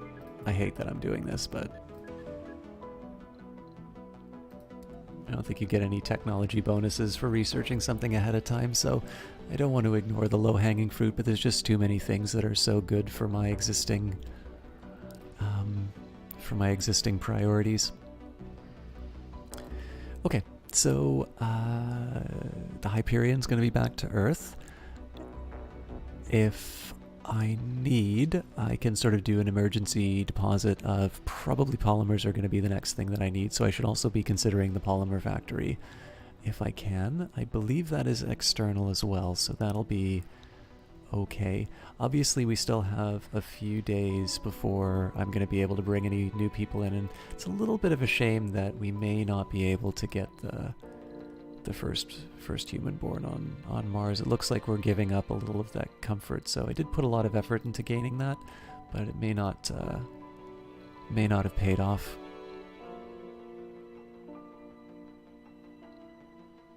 Sector scanned. Okay, more rare minerals. That's always good news. Or rare metals, rather.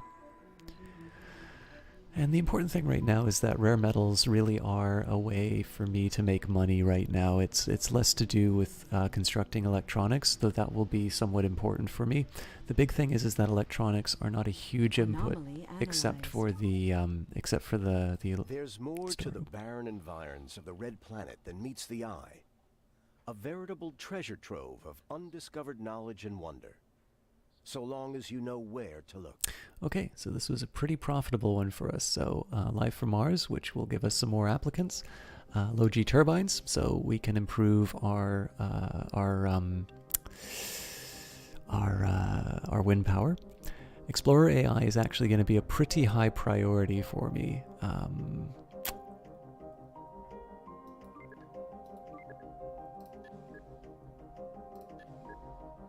That's going to be the last time I knock off the adapted probes. Mega storage, large water tank, and large oxygen tank. That's pretty tempting, but not quite worth it. And obviously I won't do utility crops until I've actually built my farms. So, we're looking pretty good. I definitely do want to start focusing on science a little bit more, but let's see what other goodies we can find with our rover. Sector G9 it is.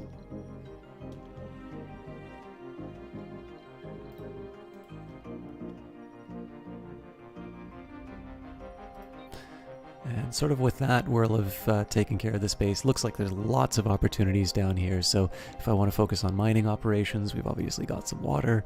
It's really just this research area that's going to be a little bit difficult in terms of supplying water, but I think what I'm going to wind up doing there, I'll maybe think a bit about how I can get a bit of a supply chain going. Maybe we'll just set them up with moisture vaporators and let's think. I mean, all they really need to worry about is food and then enough resources to sort of maintain what they're doing. So if I can get some kind of a transport going and just delivering some care packages every once in a while, it shouldn't be that big of a problem. But yeah.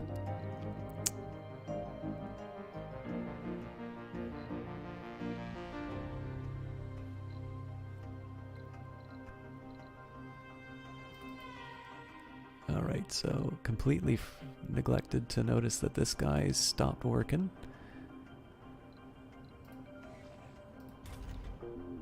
So no waste rock, let's get you to do a rescue mission.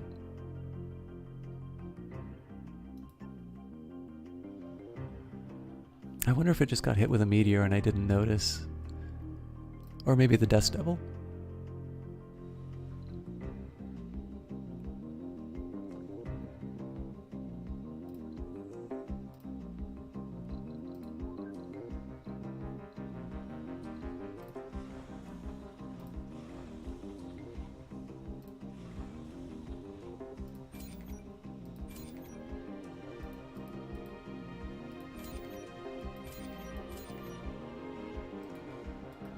Yeah, just filling this thing up with fuel. Fair enough. Oh, if I lose my drone commander, I'm gonna be raging.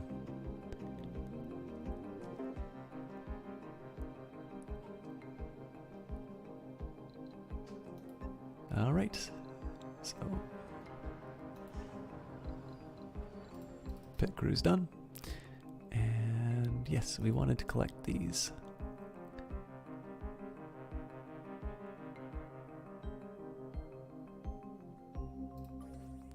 Research complete.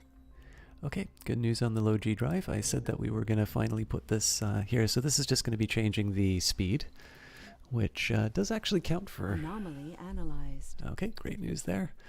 Let's get you to keep exploring.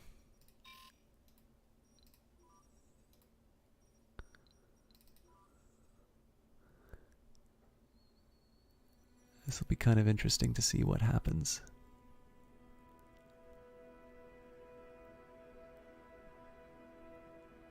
Sector scanned. Okay, we're doing good for water on certain parts of the planet. It's just a matter of how we transport it everywhere. Obviously, it'd be great if we could just put pipes, but those pipes need to be maintained, and it may not be worth it to build so many drone hubs. But we'll see.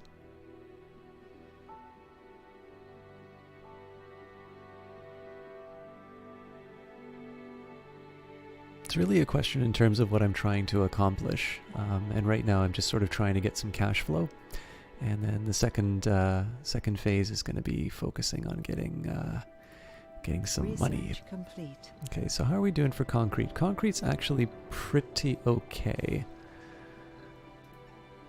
So I think we'll just unload resources in sort of our main area. So soil adaptation we've gained, so we can build a new garden.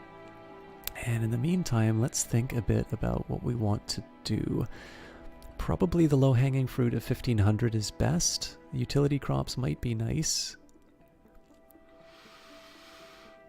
I mean, it would be nice to go for the higher level. You know what? One-time grant of $1 billion. And what I could do with that, I could actually use that to get my additional science.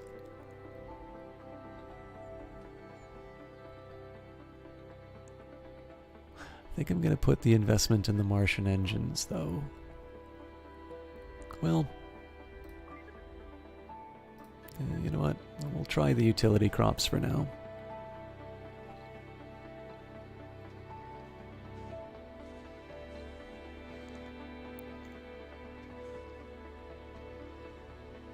Anomaly Reanalyzed. There's more to the barren environs of the red planet than meets the eye.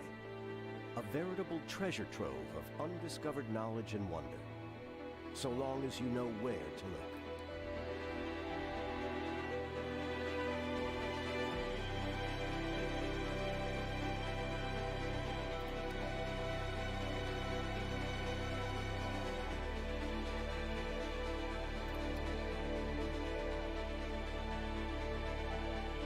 Dust storm approaching. Okay, this is going to be a real test of sort of the viability of the colony here.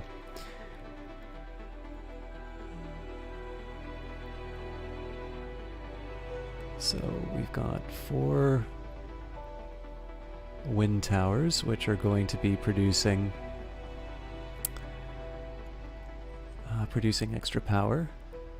Solar panels will be knocked down. We've got fully charged batteries.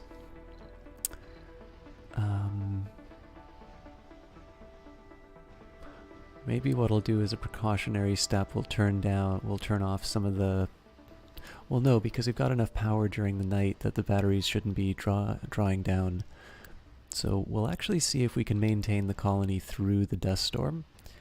But that may prove to be a costly choice. And again, apparently my poor women... Oh, no, Denise is doing well for herself. Maybe we'll have hopes for her child. The dust storm won't arrive until after the founder stage, so that is not a good way of thinking about that, but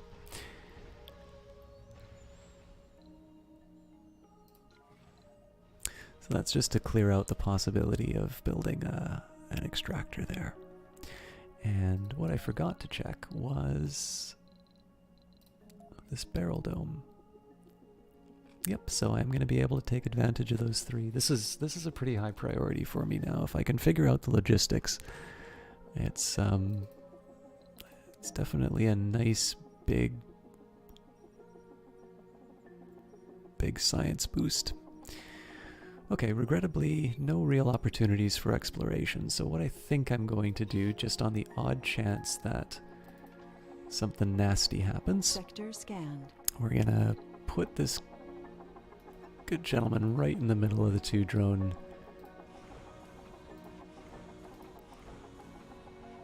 spots.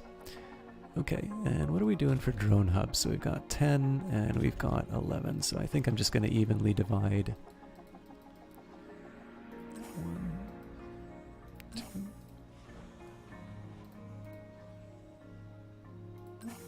Research complete. Okay, decommission protocol, that's going to be particularly helpful. Hey, come back here. So this is just distributing the drones to the appropriate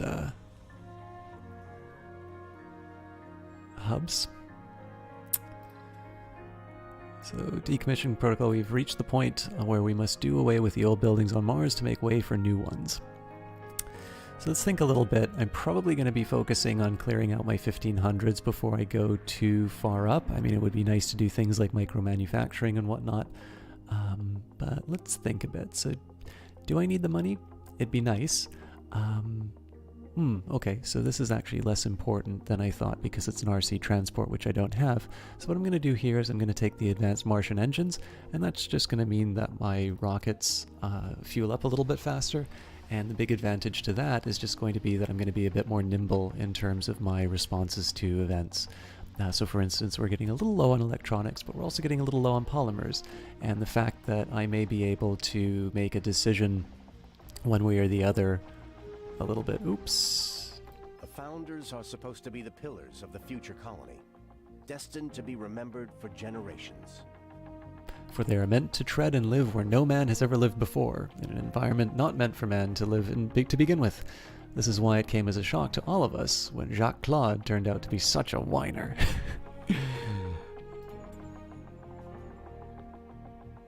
Alright. He's comfort 50 though, so hopefully we'll have enough amenities to keep him from getting too upset.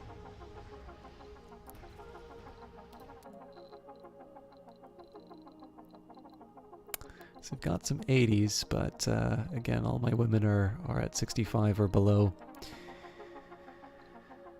I wonder if there's something I could do to make them a little happier. So social shopping, drinking.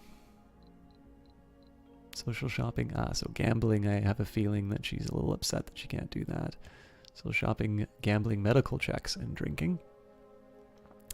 So not so surprising there. And Simone, social shopping, drinking. Yeah, I mean, I've kind of given them everything that they want. I think it's just the question of the fact that I don't have night shifts that's really keeping them from being able to push that over the edge.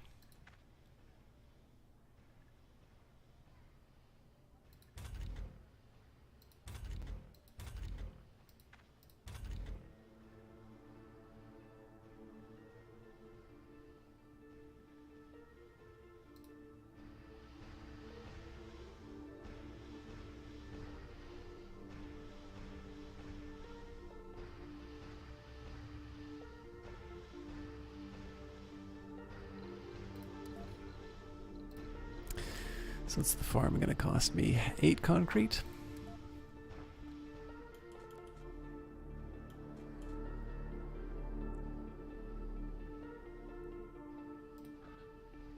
Yeah, you know what? We'll save the school buildings to close to the...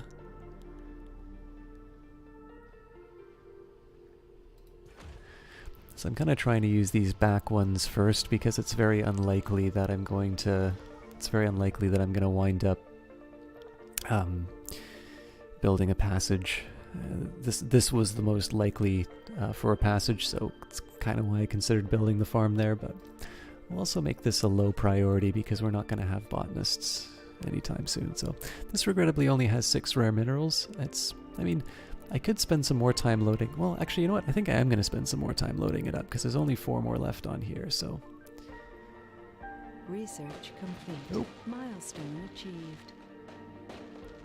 For the first time, a human has been born on Mars. It's truly a unique miracle. I always love this event. The colonists have always felt like a family, but what makes the family stronger and more united is the promise of new life and a better future. We have been truly blessed with a rewarding responsibility to carry the torch of hope. Let this blooming of life serve as a symbol for all humans. Mars is no longer a dead world. The colony has been evaluated positively. Additional colonists can be called from Earth. So, we're going to enjoy these fireworks. I think I'm going to say that that's where we're going to end tonight. But we will just take a little moment to enjoy these images. And I'm going to prepare for the new life on the planet.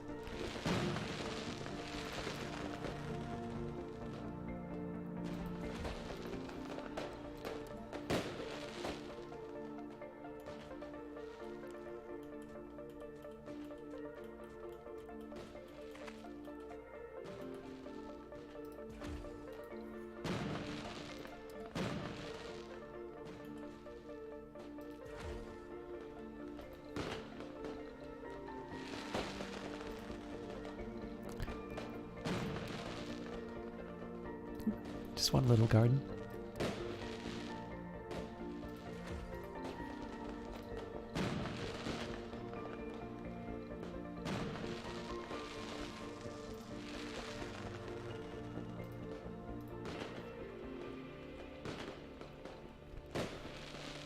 So this is a pretty good argument for us to This is actually a pretty good argument for us to launch this new rocket so that we'll be able to do another colonist run. So, one more set of fireworks, I think.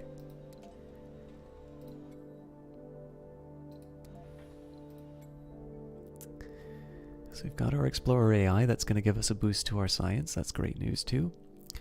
And you know what? I think we might need some money soon.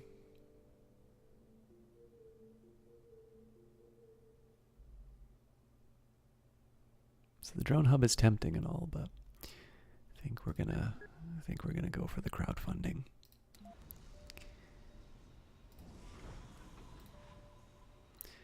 So, in fact, last thing I'm gonna do. So 1, 2, 3, 4, 5, 6. Okay. So Make this specialist only. Oh, I should wait until after the dust storm. But I think what I'm gonna do here, we're gonna add 6 botanists. I don't think we're gonna have any geologists that we can add, but if I can add one more, that'll be better. And then what I'm gonna want to do is find 1, 2, 3, 4, 5, 6 normal people and whatever it'll take me for the school. Oh, you know what I do need before anything else?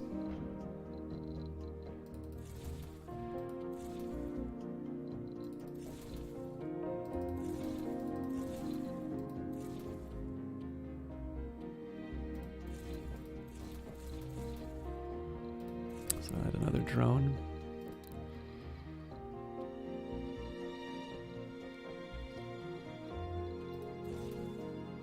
Getting a little short on money, but the electronics factory is a good idea to have.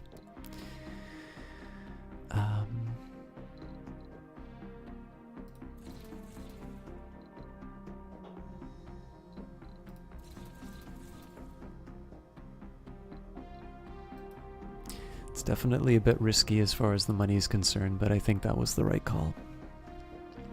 So obviously I would have loved to have had some passengers coming first, but clearly the priority needs to be the... Oops. Clearly the priority needs to be enough resources for the colony to keep going.